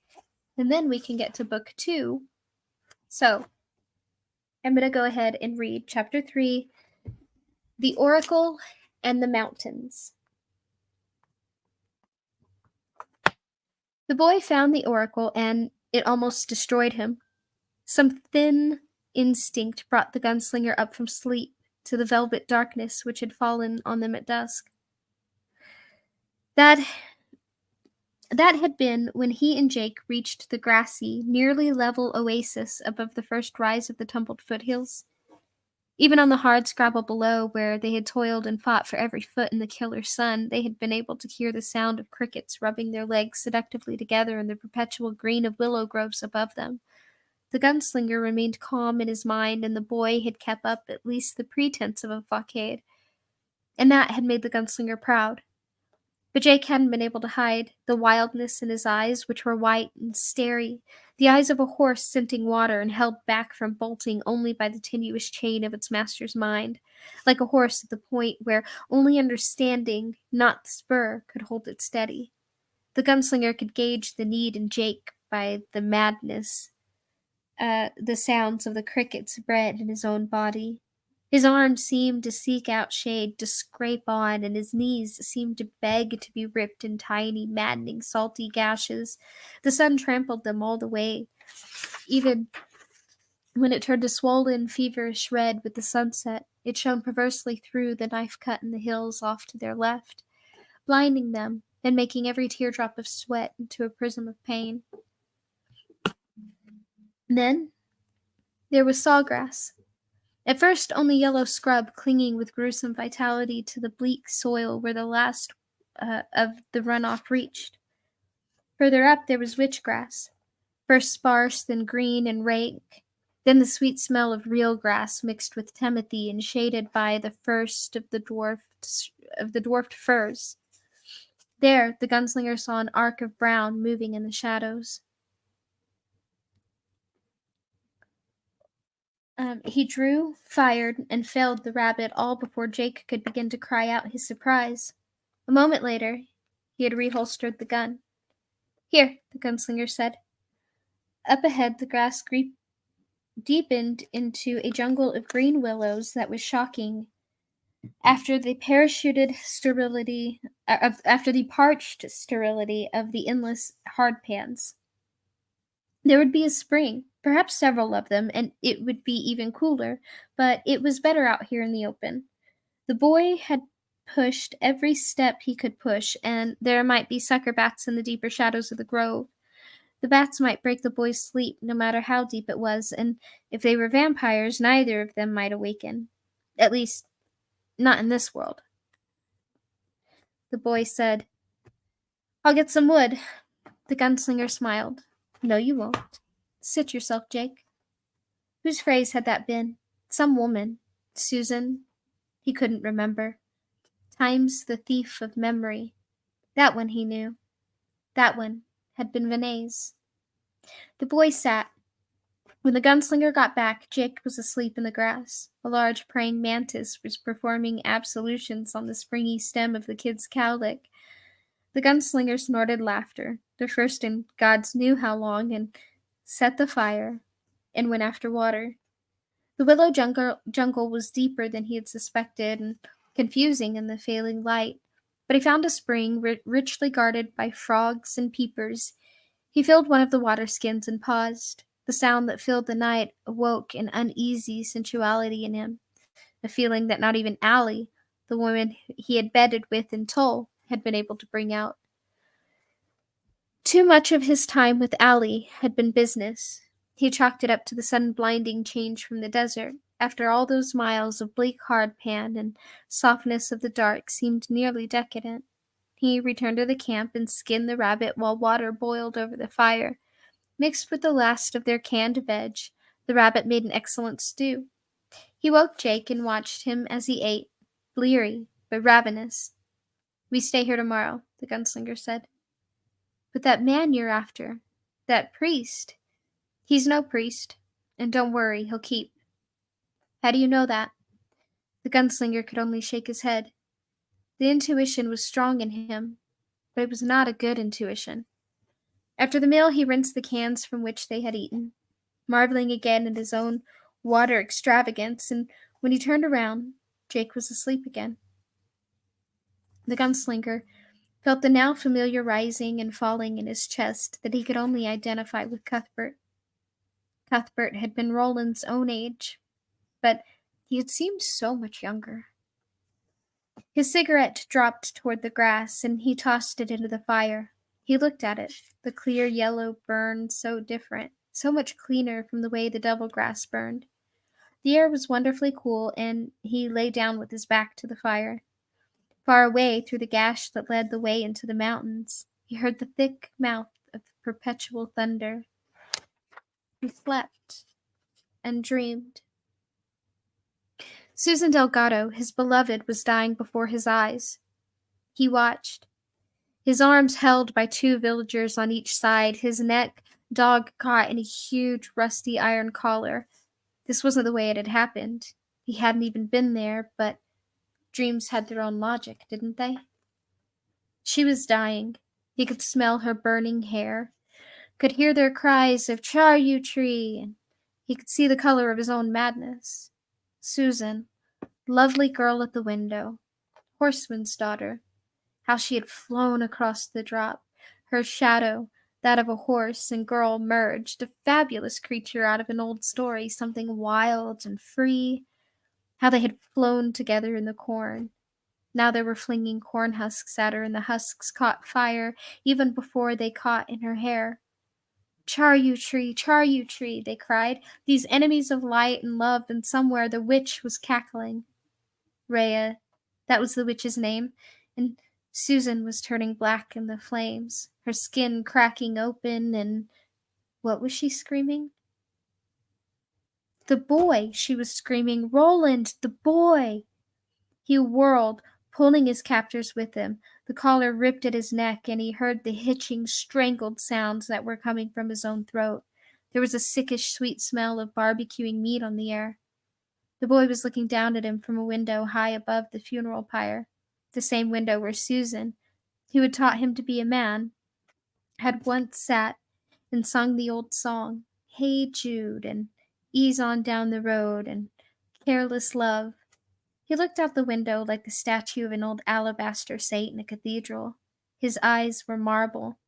A spike had been driven through Jake's forehead. The gunslinger felt the strangling, ripping scream that signaled the beginning of his lunacy pull up from the bottom of his belly. Roland grunted a cry as he felt the fire singe him. He sat, bolt upright in the dark, still feeling the dream of Mahis around him, strangling him like the collar he'd worn. In his twistings and turnings, he had thrown one hand against the dying coals of the fire. He put the hand to his face, feeling the dream flee, leaving only the stark picture of Jake, plaster white, the saint for the demons. He glared around the mystic darkness of the willow grove, both guns out and ready. His eyes were red loopholes in the last glow from the fire. Jake? The gunslinger was up and on the run. A bitter circle of moon had risen, and he could follow the boy's track in the dew. He ducked under the first of the willows, splashed through the spring, and legged up the far bank, skidding in the dampness. Even now his body could relish it. Willow with wides slapped at his face. The trees were thicker here, and the moon was blotted out. Tree trunks rose in lurching shadows. The grass, now knee-high, caressed him as if pleading with him to slow down, to enjoy the cool, to enjoy the life. Half-rotted dead... he paused for a moment. Ow! Sorry about that. I got a surprise attack from one of the pets. I did not mean to do that. I'm sure that did not feel great to anybody with headphones. I apologize. One sec, and we will get back to this. Somebody really needs attention. I'm so sorry.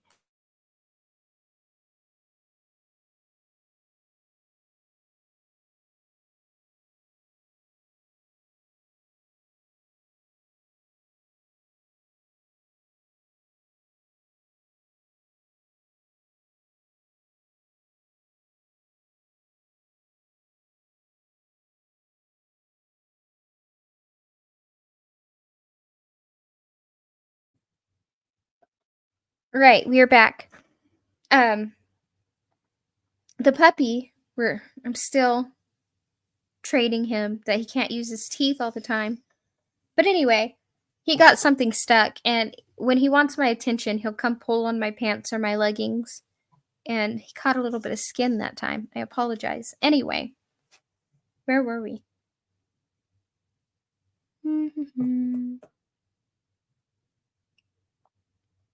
The grass was now knee-high, caressed him as if pleading with him to slow down, to enjoy the cool, to enjoy the life. Half-rotted dead branches reached for his shins, his cajoles. His cojones. He paused for a moment, lifting his head and scenting at the air. The ghost of a breeze helped him. The boy did not smell good, of course. Neither of them did. The gunslinger's nostrils flared like those of an ape. The younger, lighter odor of the boy's sweat was faint, oily, unmistakable. He crashed over a deadfall of grass and bramble and downed branches, sprinted through a tunnel of overhanging willow and sumac. Moss struck his shoulder like flabby corpse hands. Some clung in sighing gray tendrils. He clawed through a last barricade of willows and came to a clearing that looked up at the stars at the highest peak of the range, gleaming skull white at an impossible altitude. There was a ring of black standing stones which looked some sort of surreal animal trap in the moonlight. In the center was a table of stone, an altar, very old, rising out of the ground on a thick arm of basalt. The boy stood before it, trembling back and forth. His hands shook at his side as if infused with static electricity. The gunslinger called his name sharply, and Jake responded with an inarticulate sound of negation. The faint smear of face, almost hidden by the boy's left shoulder, looked both terrified and exalted. And there was something else.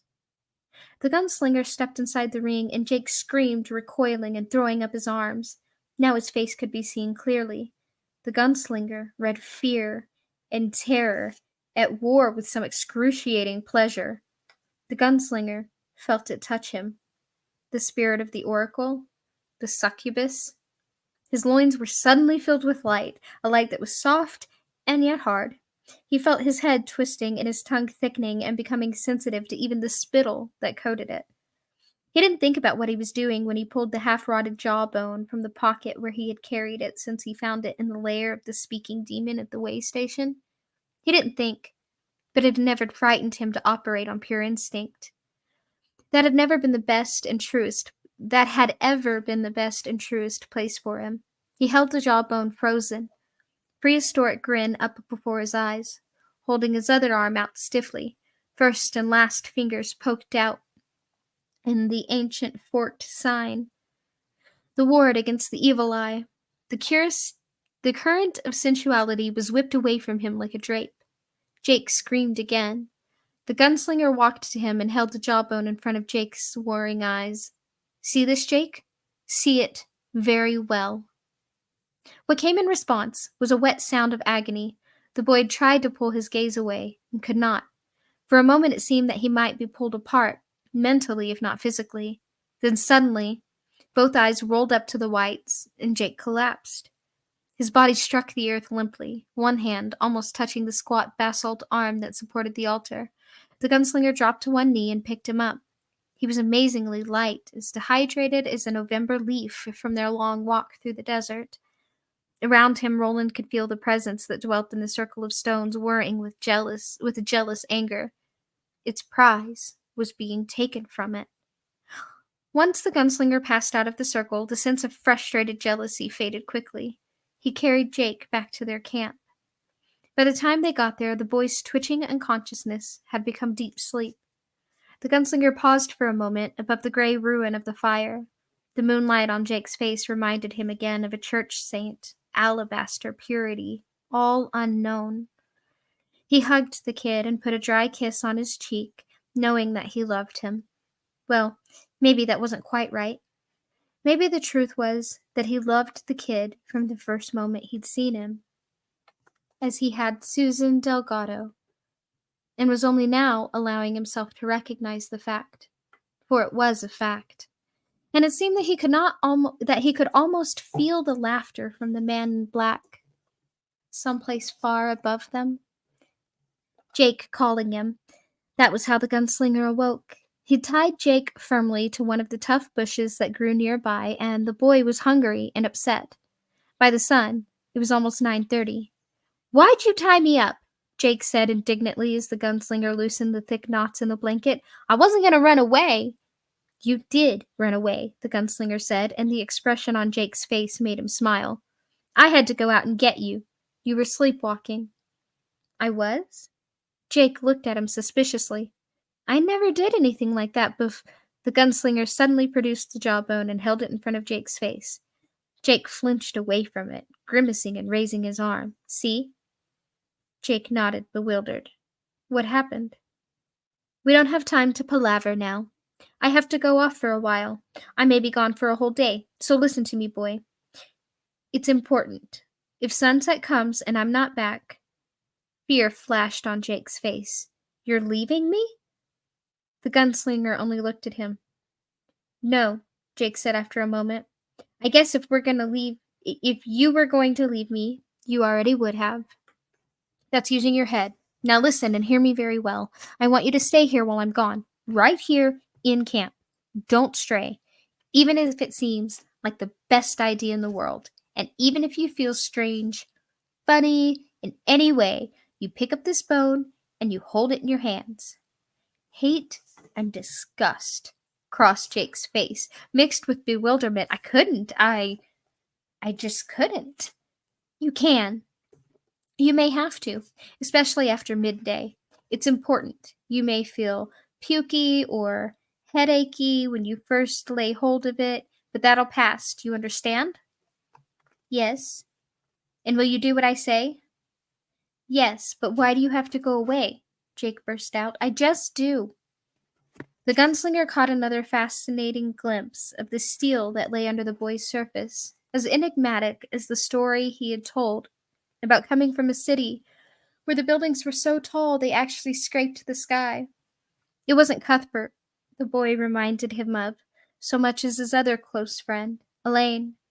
Elaine had been quiet, in no way prone to Bert's grandstanding quackery, and had been dependable and afraid of nothing. All right, Jake said. The gunslinger laid the jawbone carefully on the ground next to the ruins of the fire, where it grinned up through the grass like some eroded fossil that has seen the light of day after a night of 5,000 years. Jake wouldn't look at it. His face was pale and miserable. The gunslinger wondered if it would profit them for him to put the boy to sleep and questioned him, then decided there would be little to gain. He knew well enough that the spirit of the stone circle was surely a demon, and very likely an oracle as well. A demon with no shape, only a kind of unformed sexual glare within the eye of prophecy. He wondered briefly if it might not be the soul of Sylvia Pittston, the giant woman whose religious huckstering had led to the final showdown in Tull. But no, not her. The stones in the circle were ancient. Sylvia Pittston was a jilly-come-lately compared to the thing that made its den here. It was old and sly, but the gunslinger knew the forms of the squeaking quite well and did not think the boy would have to use the jawbone mojo. The voice and mind of the oracle would be more than occupied with him. The gunslinger needed to know things, in spite of the risk. And the risk was high. Yet for both Jake and himself, he needed desperately to know. The gunslinger opened his tobacco poke and pawed through it, pushing the dry strands of leaf aside until he came into a minuscule object wrapped in a fragment of white paper. He rolled it between fingers that would all too soon be gone and looked up absently at the sky. Then he unwrapped it and held the contents, a tiny white pill with edges that had been much worn with traveling, in his hand. Jake looked at it curiously. What's that? The gunslinger uttered a short laugh. The story Court used to tell us was that the old gods pissed over the desert and made mescaline. Jake only looked puzzled. This is a drug, the gunslinger said, but not one that puts you to sleep. One that wakes you up all the way for a little while. Like LSD? The boy agreed instantly and then looked puzzled. What's that? I don't know, Jake said. It just popped out. I think it came from, before? The gunslinger nodded, but he was doubtful. He never heard of mescaline referred to as LSD, not even in Martin's old books. Will it hurt you? Jake asked. It never has, the gunslinger said, conscious of the evasion. I don't like it. Never mind. The gunslinger squatted in front of the water skin, took a mouthful, and swallowed the pill. As always, he felt an immediate reaction in his mouth. It seemed overloaded with saliva. He sat down before the dead fire. "When does something happen to you?" Jake asked. "Not for a little while. Be quiet." So Jake was quiet, watching with open suspicion as the gunslinger went calmly about the ritual of cleaning his guns. He reholstered them and said, "Your shirt, Jake. Take it off and give it to me." Jake pulled his faded shirt reluctantly over his head, revealing the skinny stack of his ribs, and gave it to Roland. The gunslinger produced a needle that had been threaded into the side seam of his jeans, and thread from an empty cartridge loop in his gun belt. He began to sew up a long rip in one of the sleeves of the boy's shirt. As he finished and handed the shirt back, he felt the musk beginning to take hold. There was a tightening in his stomach and a feeling that all the muscles in his body were being cranked up a notch. "I have to go," he said, getting up. "It's time." The boy half rose, his face a shadow of concern, and then he settled back. "Be careful," he said. "Please." "Remember the jawbone?" the gunslinger said. He put his hand on Jake's head as he went by and tousled the corn-colored hair. The gesture startled him into a short laugh. Jake watched after him with a troubled smile until he was gone into the willow jungle. The gunslinger walked deliberately toward the circle of stones, pausing long enough to get a cool drink from the spring, when he could see his own reflection in a tiny pool edged with moss and lily pads, and looked at himself for a moment, as fascinated as Narcissus.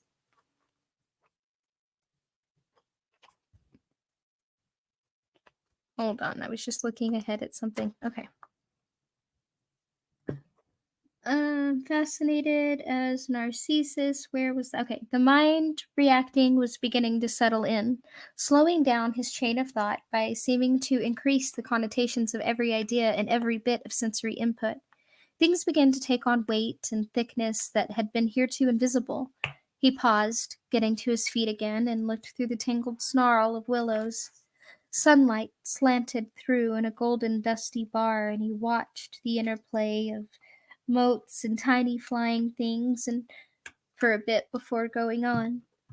The drug had often disturbed him. His ego was too strong, or perhaps just too simple, to enjoy being eclipsed and peeled back, made a target for more sensitive emotions. They tickled at him, and sometimes maddened him, like the touch of a cat's whiskers. But this time, he felt fairly calm. That was good. He stepped into the clearing and walked straight into the circle. He stood, letting his mind run free. Yes, it was coming harder now, faster. The grass screamed green at him. It seemed that if he bent over and rubbed his hands in it, he would stand up with green paint all over his fingers and palms. He resisted, with a puckish urge to try the experiment. But there was no voice from the oracle, no stirring, sexual or otherwise. He went to the altar, stood beside it for a moment. Coherent thought was now almost impossible. His teeth felt strange in his head, tiny tombstones set in pink, moist earth. The world held too much light. He climbed up on the altar and lay back.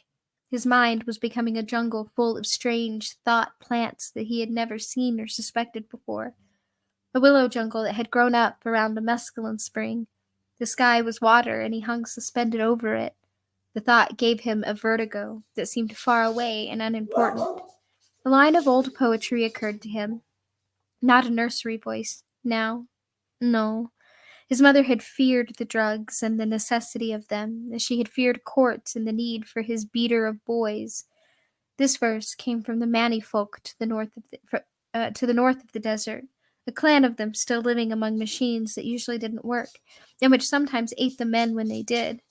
The lines played again and again, reminding him in an unconnected way that was typical of the mescaline rush, of snow falling in a globe he had owned as a child, mystic and half fantastical, beyond the reach of the human range, drop of hell, touch of strange.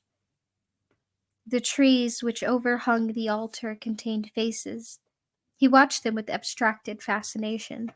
He was a dragon, green and twitching, here a wood nymph with beckoning branch arms. Here a living skull overgrown with slime. Faces, faces.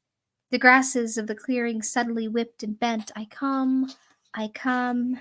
Vague stirrings in his flesh. How far I have come, he thought, from lying with Susan in sweet grass on the drop to this. She pressed over him, a body made of the wind, a breast of fragrant jasmine, rose, and honeysuckle. Make your prophecy, he said. Tell me what I need to know. His mouth was full of metal. A sigh, a faint sound of weeping. The gunslinger's genitals felt drawn and hard. Over him and beyond the faces and the leaves, he could see the mountains, hard and brutal and full of teeth. The body moved against him, struggling with him. He felt his hands curl into fists. She had sent him a vision of Susan. It was Susan above him. Lovely Susan Delgado, waiting for him in an abandoned drover's hut on the drop with her hair spilled down her back and over her shoulders. He tossed his head, but her face followed. Jasmine, rose, honeysuckle, old hay, the smell of love. Love me.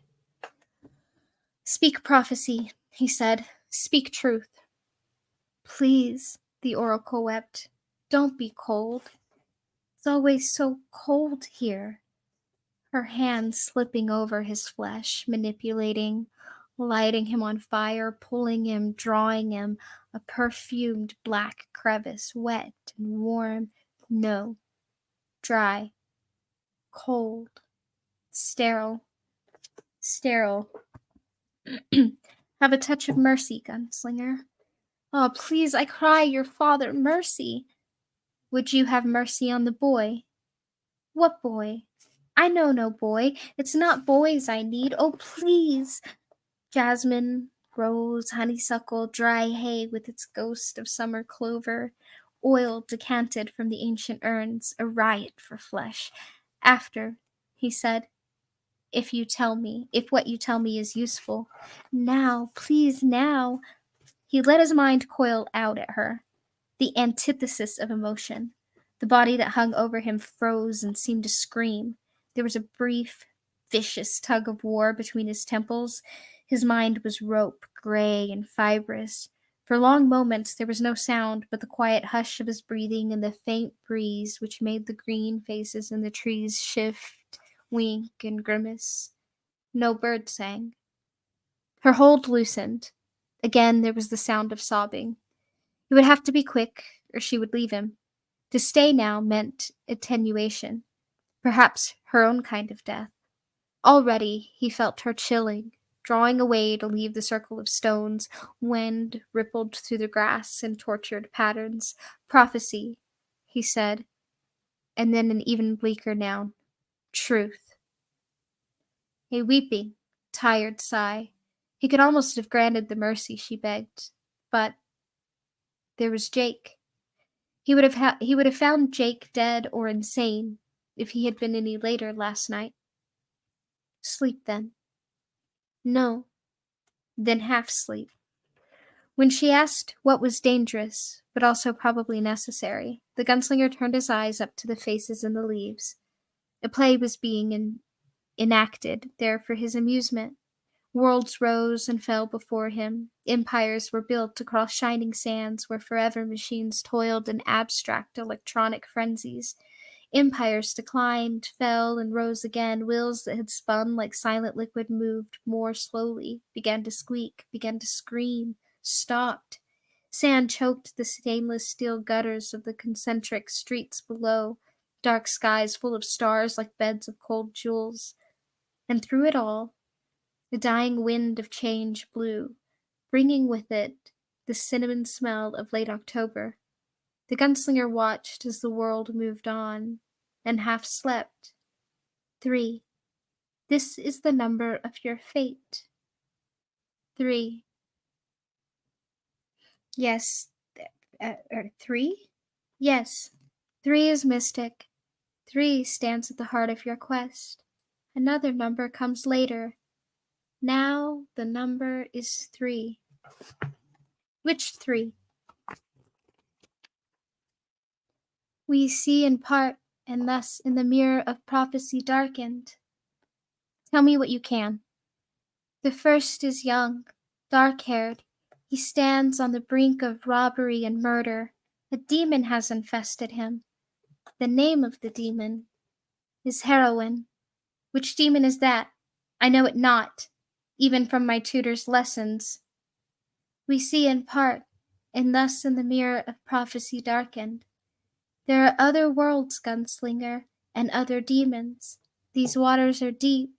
Watch for the doorways. Watch for the roses and the unfound doorways. The second. She comes on wheels. I see no more. The third. Death. But not for you. The man in black, where is he? Near. You will speak with him soon. Of what will we speak? The tower. The boy, Jake. Tell me of the boy. The boy is your gate to the man in black. The man in black is your gate to the three. The three are your way to the dark tower. How? How can that be? Why must it be? We see in part, and thus in the mirror. God damn you! No, God damned me. Don't patronize me, thing. What shall I call you then? Star slut, whore of the winds? Some live on love that comes to the ancient places, even in these sad and evil times. Some, Gunslinger, live on blood. Even I understand, on the blood of young boys. May he not be spared? Yes. How? Cease, Gunslinger. Strike your camp and turn back northwest. In the northwest there is still a need for men who live by the bullet. I am sworn by my father's guns and by the treachery of Martin. Martin is no more. The man in black has eaten his soul. This you know. I am sworn. Then you are damned. Have your way with me, bitch. Eagerness. The shadow swung over him, enfolded him. There was sudden ecstasy broken only by a galaxy of pain, as faint and bright as ancient stars gone red with collapse. Faces came to him, unbidden at the climax of their coupling. Sylvia Pidston, Alice, the woman from Tull, Susan, a dozen others. And finally, after an eternity, he pushed her away from him. Once again in his right mind, bone-weary and disgusted. No, it isn't enough. Let me be, the gunslinger said. He sat up and almost fell off the altar before regaining his feet. She touched him tentatively. Honeysuckle, jasmine, sweet attar, and he pushed her violently, falling to his knees. He made his drunken way to the perimeter of the circle. He staggered through, feeling huge weight fall from his shoulders. He drew a shuddering, weeping breath. He had learned enough to justify this feeling of defilement. He didn't know. In a time he supposed he would. As he started away, he could feel her standing at the bars of her prison, watching him go from her. He wondered how long it might be before someone else crosses the desert and found her hungry and alone. For a moment, he felt dwarfed by the possibilities of time. You're sick. Jake stood up fast when the gunslinger shambled back through the last trees and came into camp. He'd been huddled by the ruins of the tiny fire and the jawbone across his knees, gnawing discontentedly on the bones of the rabbit. Now he ran toward the gunslinger with a look of distress that made Roland feel the full, ugly weight of a coming betrayal. No, he said, not sick. Just tired. Whipped. He gestured absently at the jawbone. You can let go of that, Jake. The boy threw it down quickly and violently, rubbing his hands across his shirt after doing it. His upper lip rose and fell in a snarl that was, the gunslinger believed, perfectly unconscious. The gunslinger sat down, almost fell down, feeling the aching joints and the pummeled, thick mind that was the unlovely afterglow of mescaline. His crotch also pulsed with a dull ache. He rolled a cigarette with careful, unthinking slowness. Jake watched. The gunslinger had a sudden impulse to speak to the boy, Dandin, after telling him all he had learned, then thrust the idea away with horror. He wondered if a part of him, mind or soul, might not be disintegrating. To open one's mind and heart to the command of a child. The idea was insane. We sleep here tonight. Tomorrow we start climbing. I'll go out a little later and see if I can shoot something for supper. We need to make strength. I've got to sleep now, okay? Sure, knock yourself out. I don't understand you. Do what you want? Ah, the gunslinger nodded and lay back.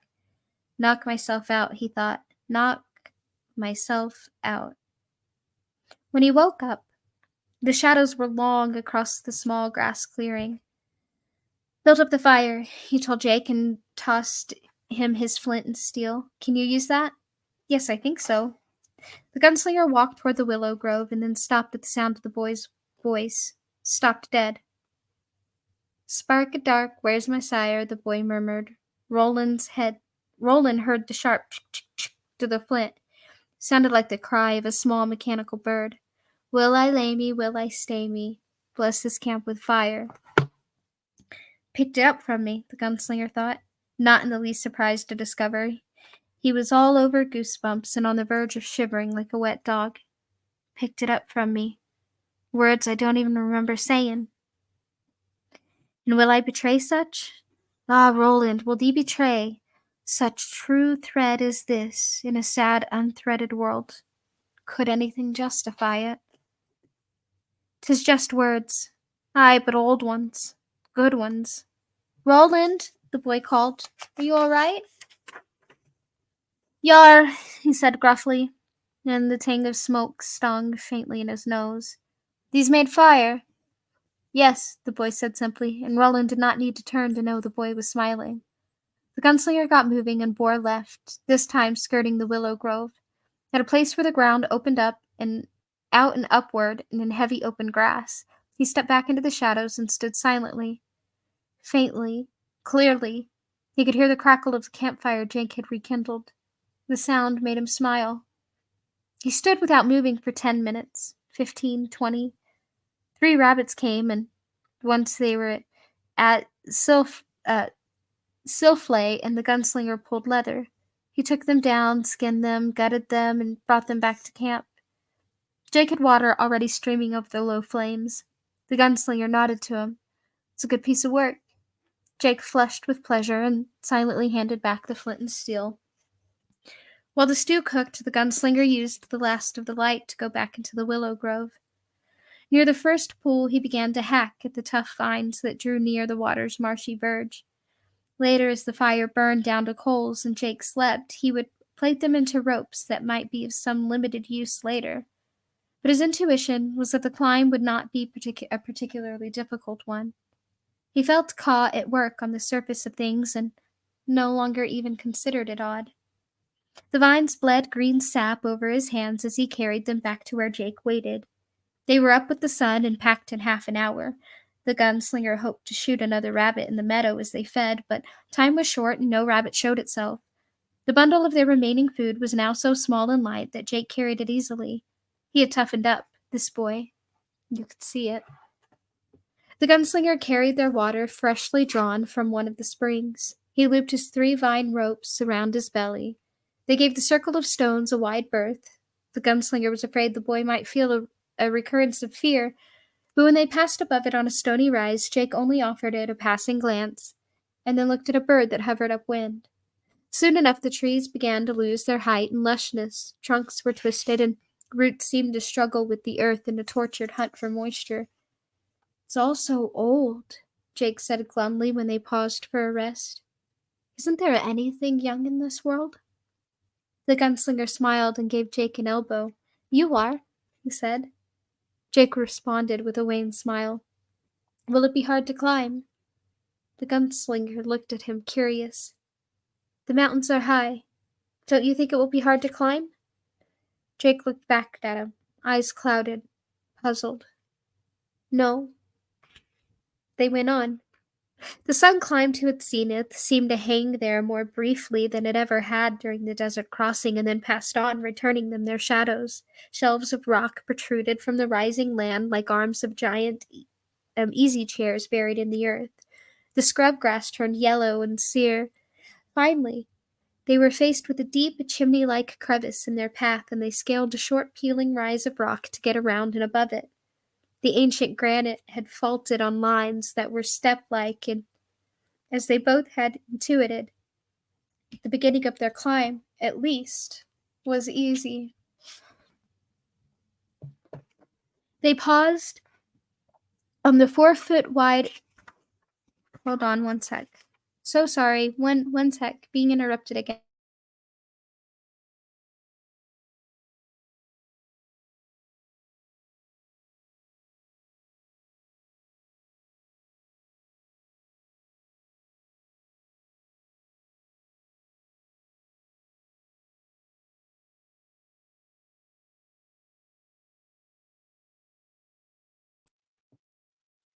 Okay.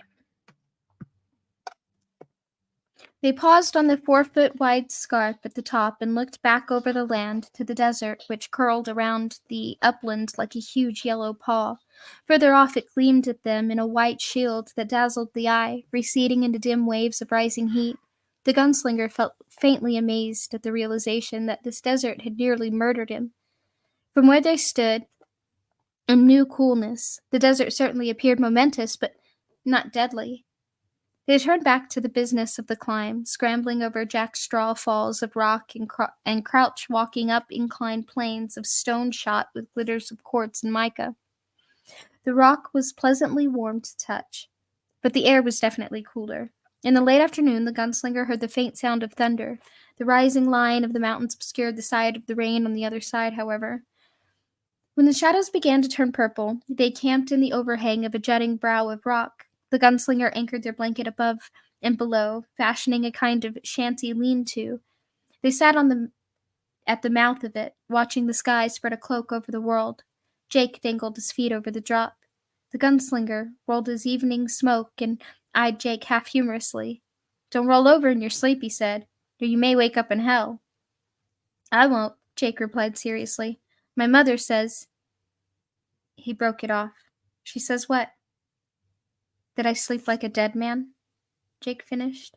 He looked at the gunslinger, who saw the boy's mouth was trembling as he strove to keep back tears. Only a boy, he thought, and pain smote him. The ice pick that too much cold water can sometimes plant in the forehead. Only a boy. Why? Silly question.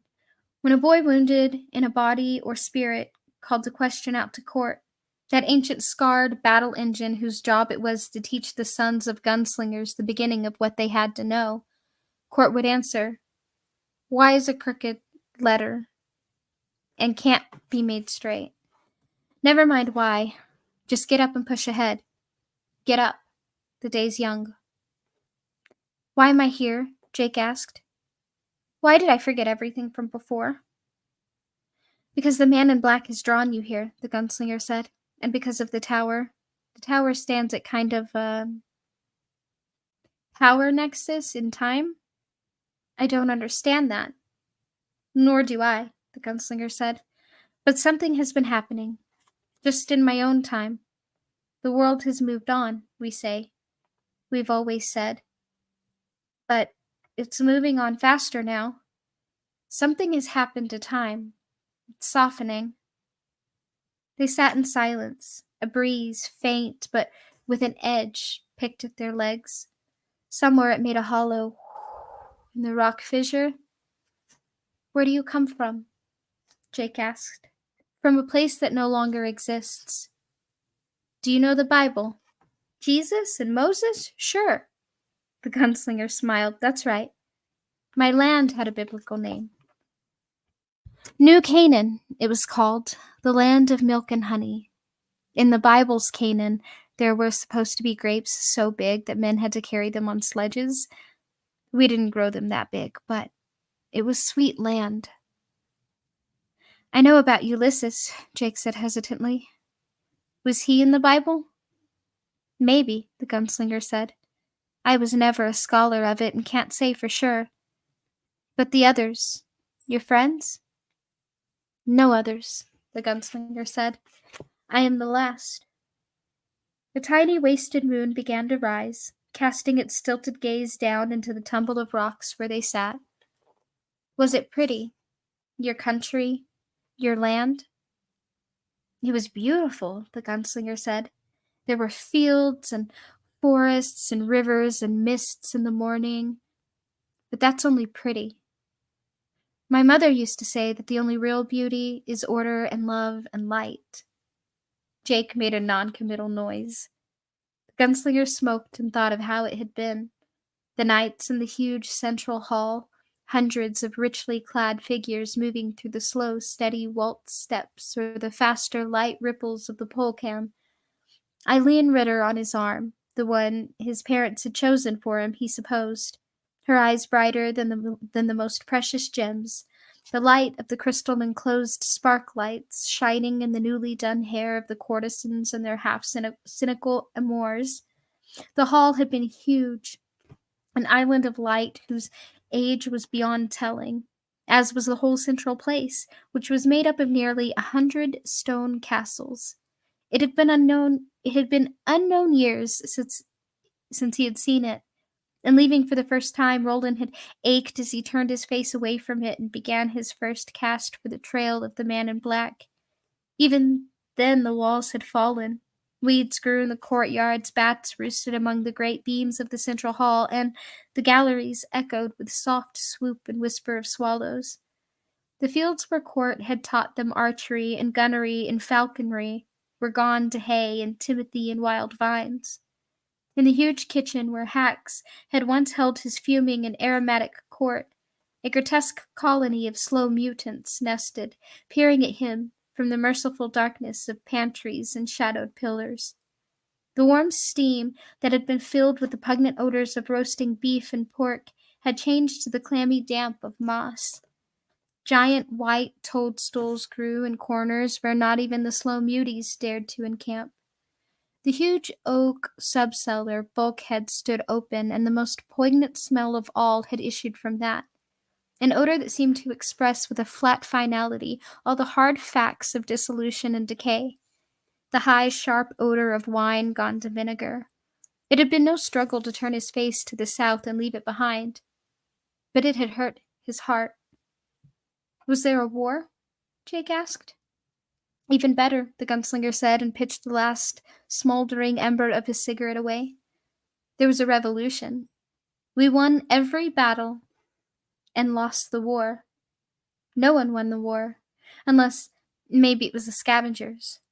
There must have been rich pickings for years after. I wish I'd lived there, Jake said wistfully. Do you say so? I do. Time to turn in, Jake. The boy, now only a dim shadow, turned on his side and curled up with the blanket tossed loosely over him.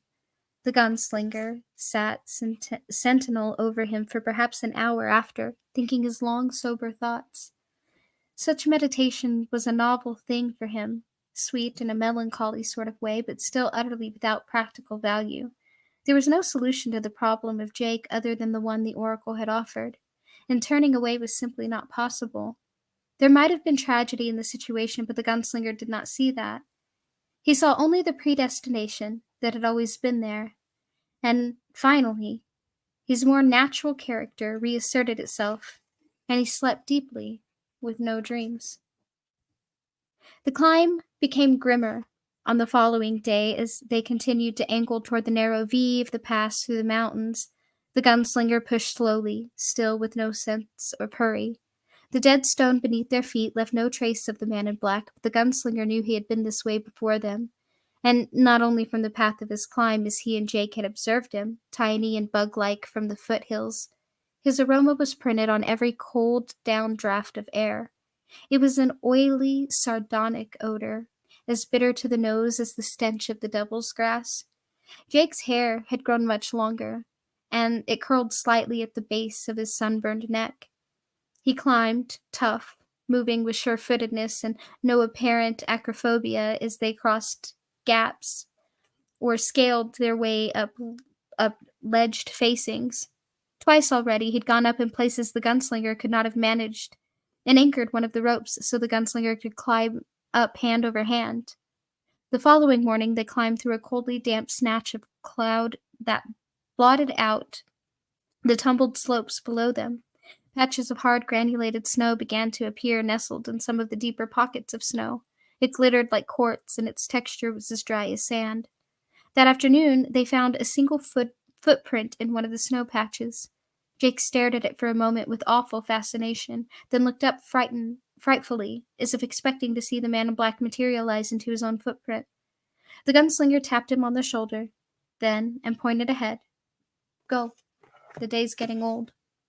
Later, they made camp in the last of the daylight on a wide, flat ledge to the east and north of the cut that slanted into the heart of the mountains. The air was frigid. They could see the puffs of their breath and the humid sound of thunder in the red and purple afterglow of the day was surreal and slightly lunatic. The gunslinger thought the boy might begin to question him, but there was no questions from Jake. The boy fell almost immediately into sleep. The gunslinger followed his example. He dreamed again of Jake as an alabaster saint with a nail through his forehead. He awoke with a gasp, tasting the cold thinness of altitude in his lungs. Jake was asleep beside him, but his sleep was not easy. He twisted and mumbled to himself, chasing his own phantoms. The gunslinger lay over uneasily and slept again. A week after Jake saw the footsteps, they faced the man in black for a brief moment in time. In that moment, the gunslinger felt he could almost understand the implication of the tower itself, for that moment seemed to stretch out forever. They continued southeast, reaching a point perhaps halfway through the Cyclopean mountain range, and just as the going seemed about to become really difficult for the first time, above them seeming to lean out of the icy ledges and screaming butts made the gunslinger feel an unpleasant reverse vertigo. They began to descend again, along the side of a narrow pass. As angular zigzagging path led them toward a canyon floor where an ice-edged stream boiled with slaty, headlong power from higher country still. On the afternoon, the boy paused and looked back from the gunslinger, who had paused to wash his face in the stream. "I smell him," Jake said. "So do I." Ahead of them, the mountains threw up its final defense, a huge slab of insurmountable granite facing that climbed into cloudy infinity. At any moment, the gunslinger expected a twist in the stream to bring them upon a high waterfall and the insurmountable smoothness of rock dead end. But the air here had that oddly magnifying quality that is common to high places, and it was another day before they reached the greater granite face. The gunslinger began to feel the tug of anticipation again, and feeling that it was all finally in his grasp.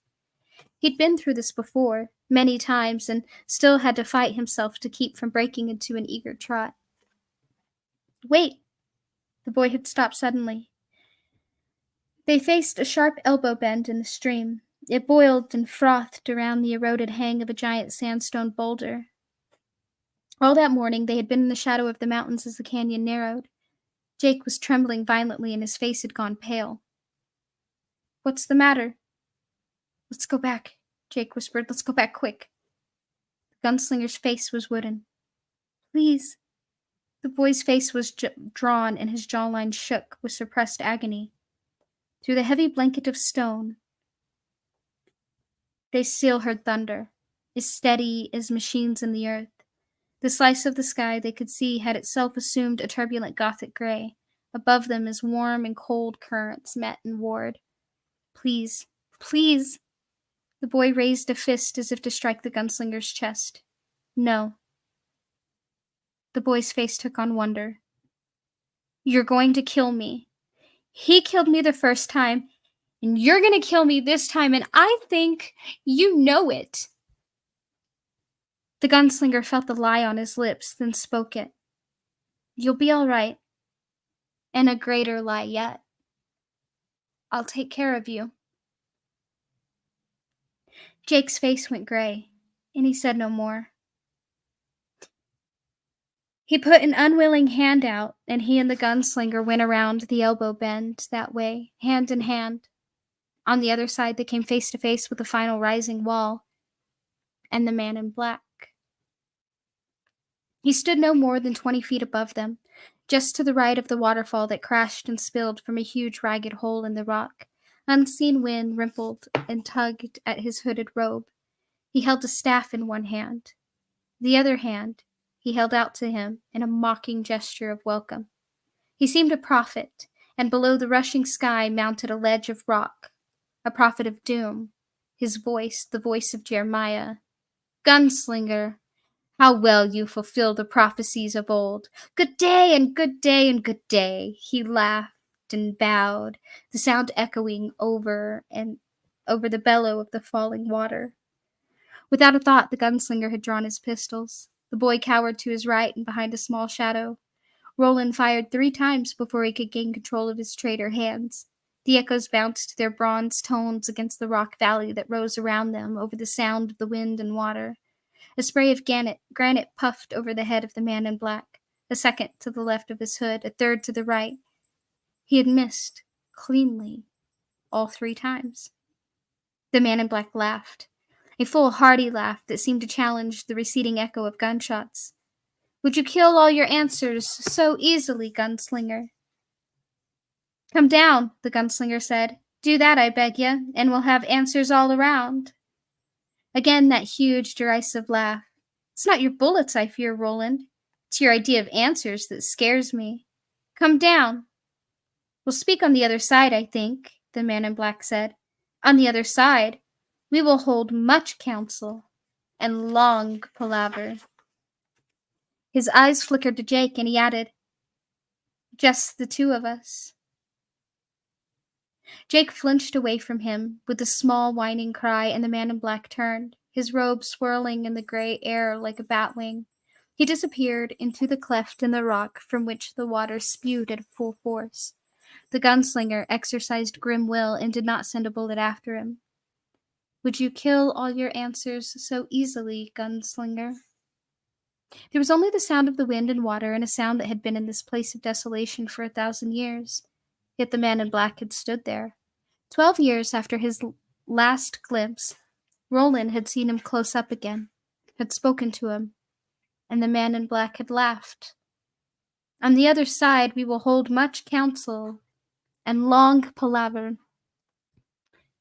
The boy looked up at him, his body trembling. For a moment the gunslinger saw the face of Allie, the girl from Toll, superimposed over Jake's, the scar standing out on the forehead like a mute accusation, and felt a brute loathing for them both. It wouldn't occur to him until much later that both the scar on Alice's forehead and the nail he saw spiked through Jake's forehead in his dreams were in the same place. Jake perhaps caught a whiff of his thought. A moan slipped from his throat. Then he twisted his lips and cut the sound off. He held the markings of a fine young man, perhaps a gunslinger in his own right if given time. Just the 2 of us. The gunslinger felt a great and unholy thirst in some deep unknown pit in his body, one no draught of water or wine could touch.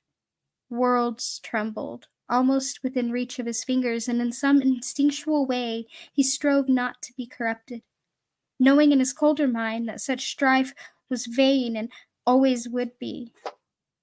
In the end, there was only Ka. It was noon. He looked up, letting the cloudy, unsettled daylight shine for the last time on the all too vulnerable son of his righteousness. Son of his own righteousness. No one ever really pays for betrayal in silver, he thought. The price of any betrayal always comes due in flesh. Come with me or stay, the gunslinger said. The boy responded to this with a hard and humorless grin, his father's grin, had he but known it. And I'll be fine if I stay, he said. Fine all by myself here in the mountains. Someone will come and save me. They'll have cake and sandwiches, coffee, and a thermos too. Do you say so? Come with me or stay, the gunslinger repeated, and felt something happen in his mind. An uncoupling. That was the moment at which the small figure before him ceased to be Jake and became only the boy, an impersonality to be moved and used. Something screamed in the windy stillness he and the boy both heard. The gunslinger began to climb, and after a moment Jake came after. Together they mounted the tumbled rock beside the steely cold falls and stood where the man in black had stood before them. And together they entered into where he had disappeared. The darkness swallowed them.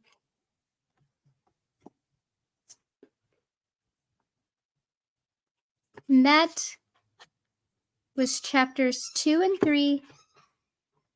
And next Saturday, we will read the last 2 chapters, which will be The Slow Mutants and The Gunslinger and the Man in Black. And we will be done with the first book in the series. So, for those of you who like the book club, and know how to get a hold of me, well, you can leave a comment here, or there are other ways to get a hold of me. If you know, you know. Please leave your votes. After next week, when we finish The Gunslinger, after that, do we want to move directly to the second book in the series, or do we want to pause and have some short stories before we move to the second book? This is your chance to have your vote out there, all that good stuff. Awesome. Yeah, still don't know if I'm gonna have a live or not.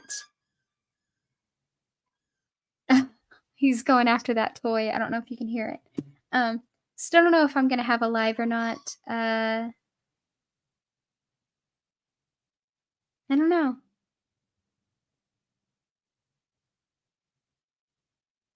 I've been kind of pulling away from that, and I'm sorry. If you guys would like me to continue those, please let me know. Because I'm not really sure at the moment. And I don't know if I will today. I guess if I get bored, I will, or if some particular people ask me to, I will. But I think outside of that, I might not stream. So, not offended if you're not around later.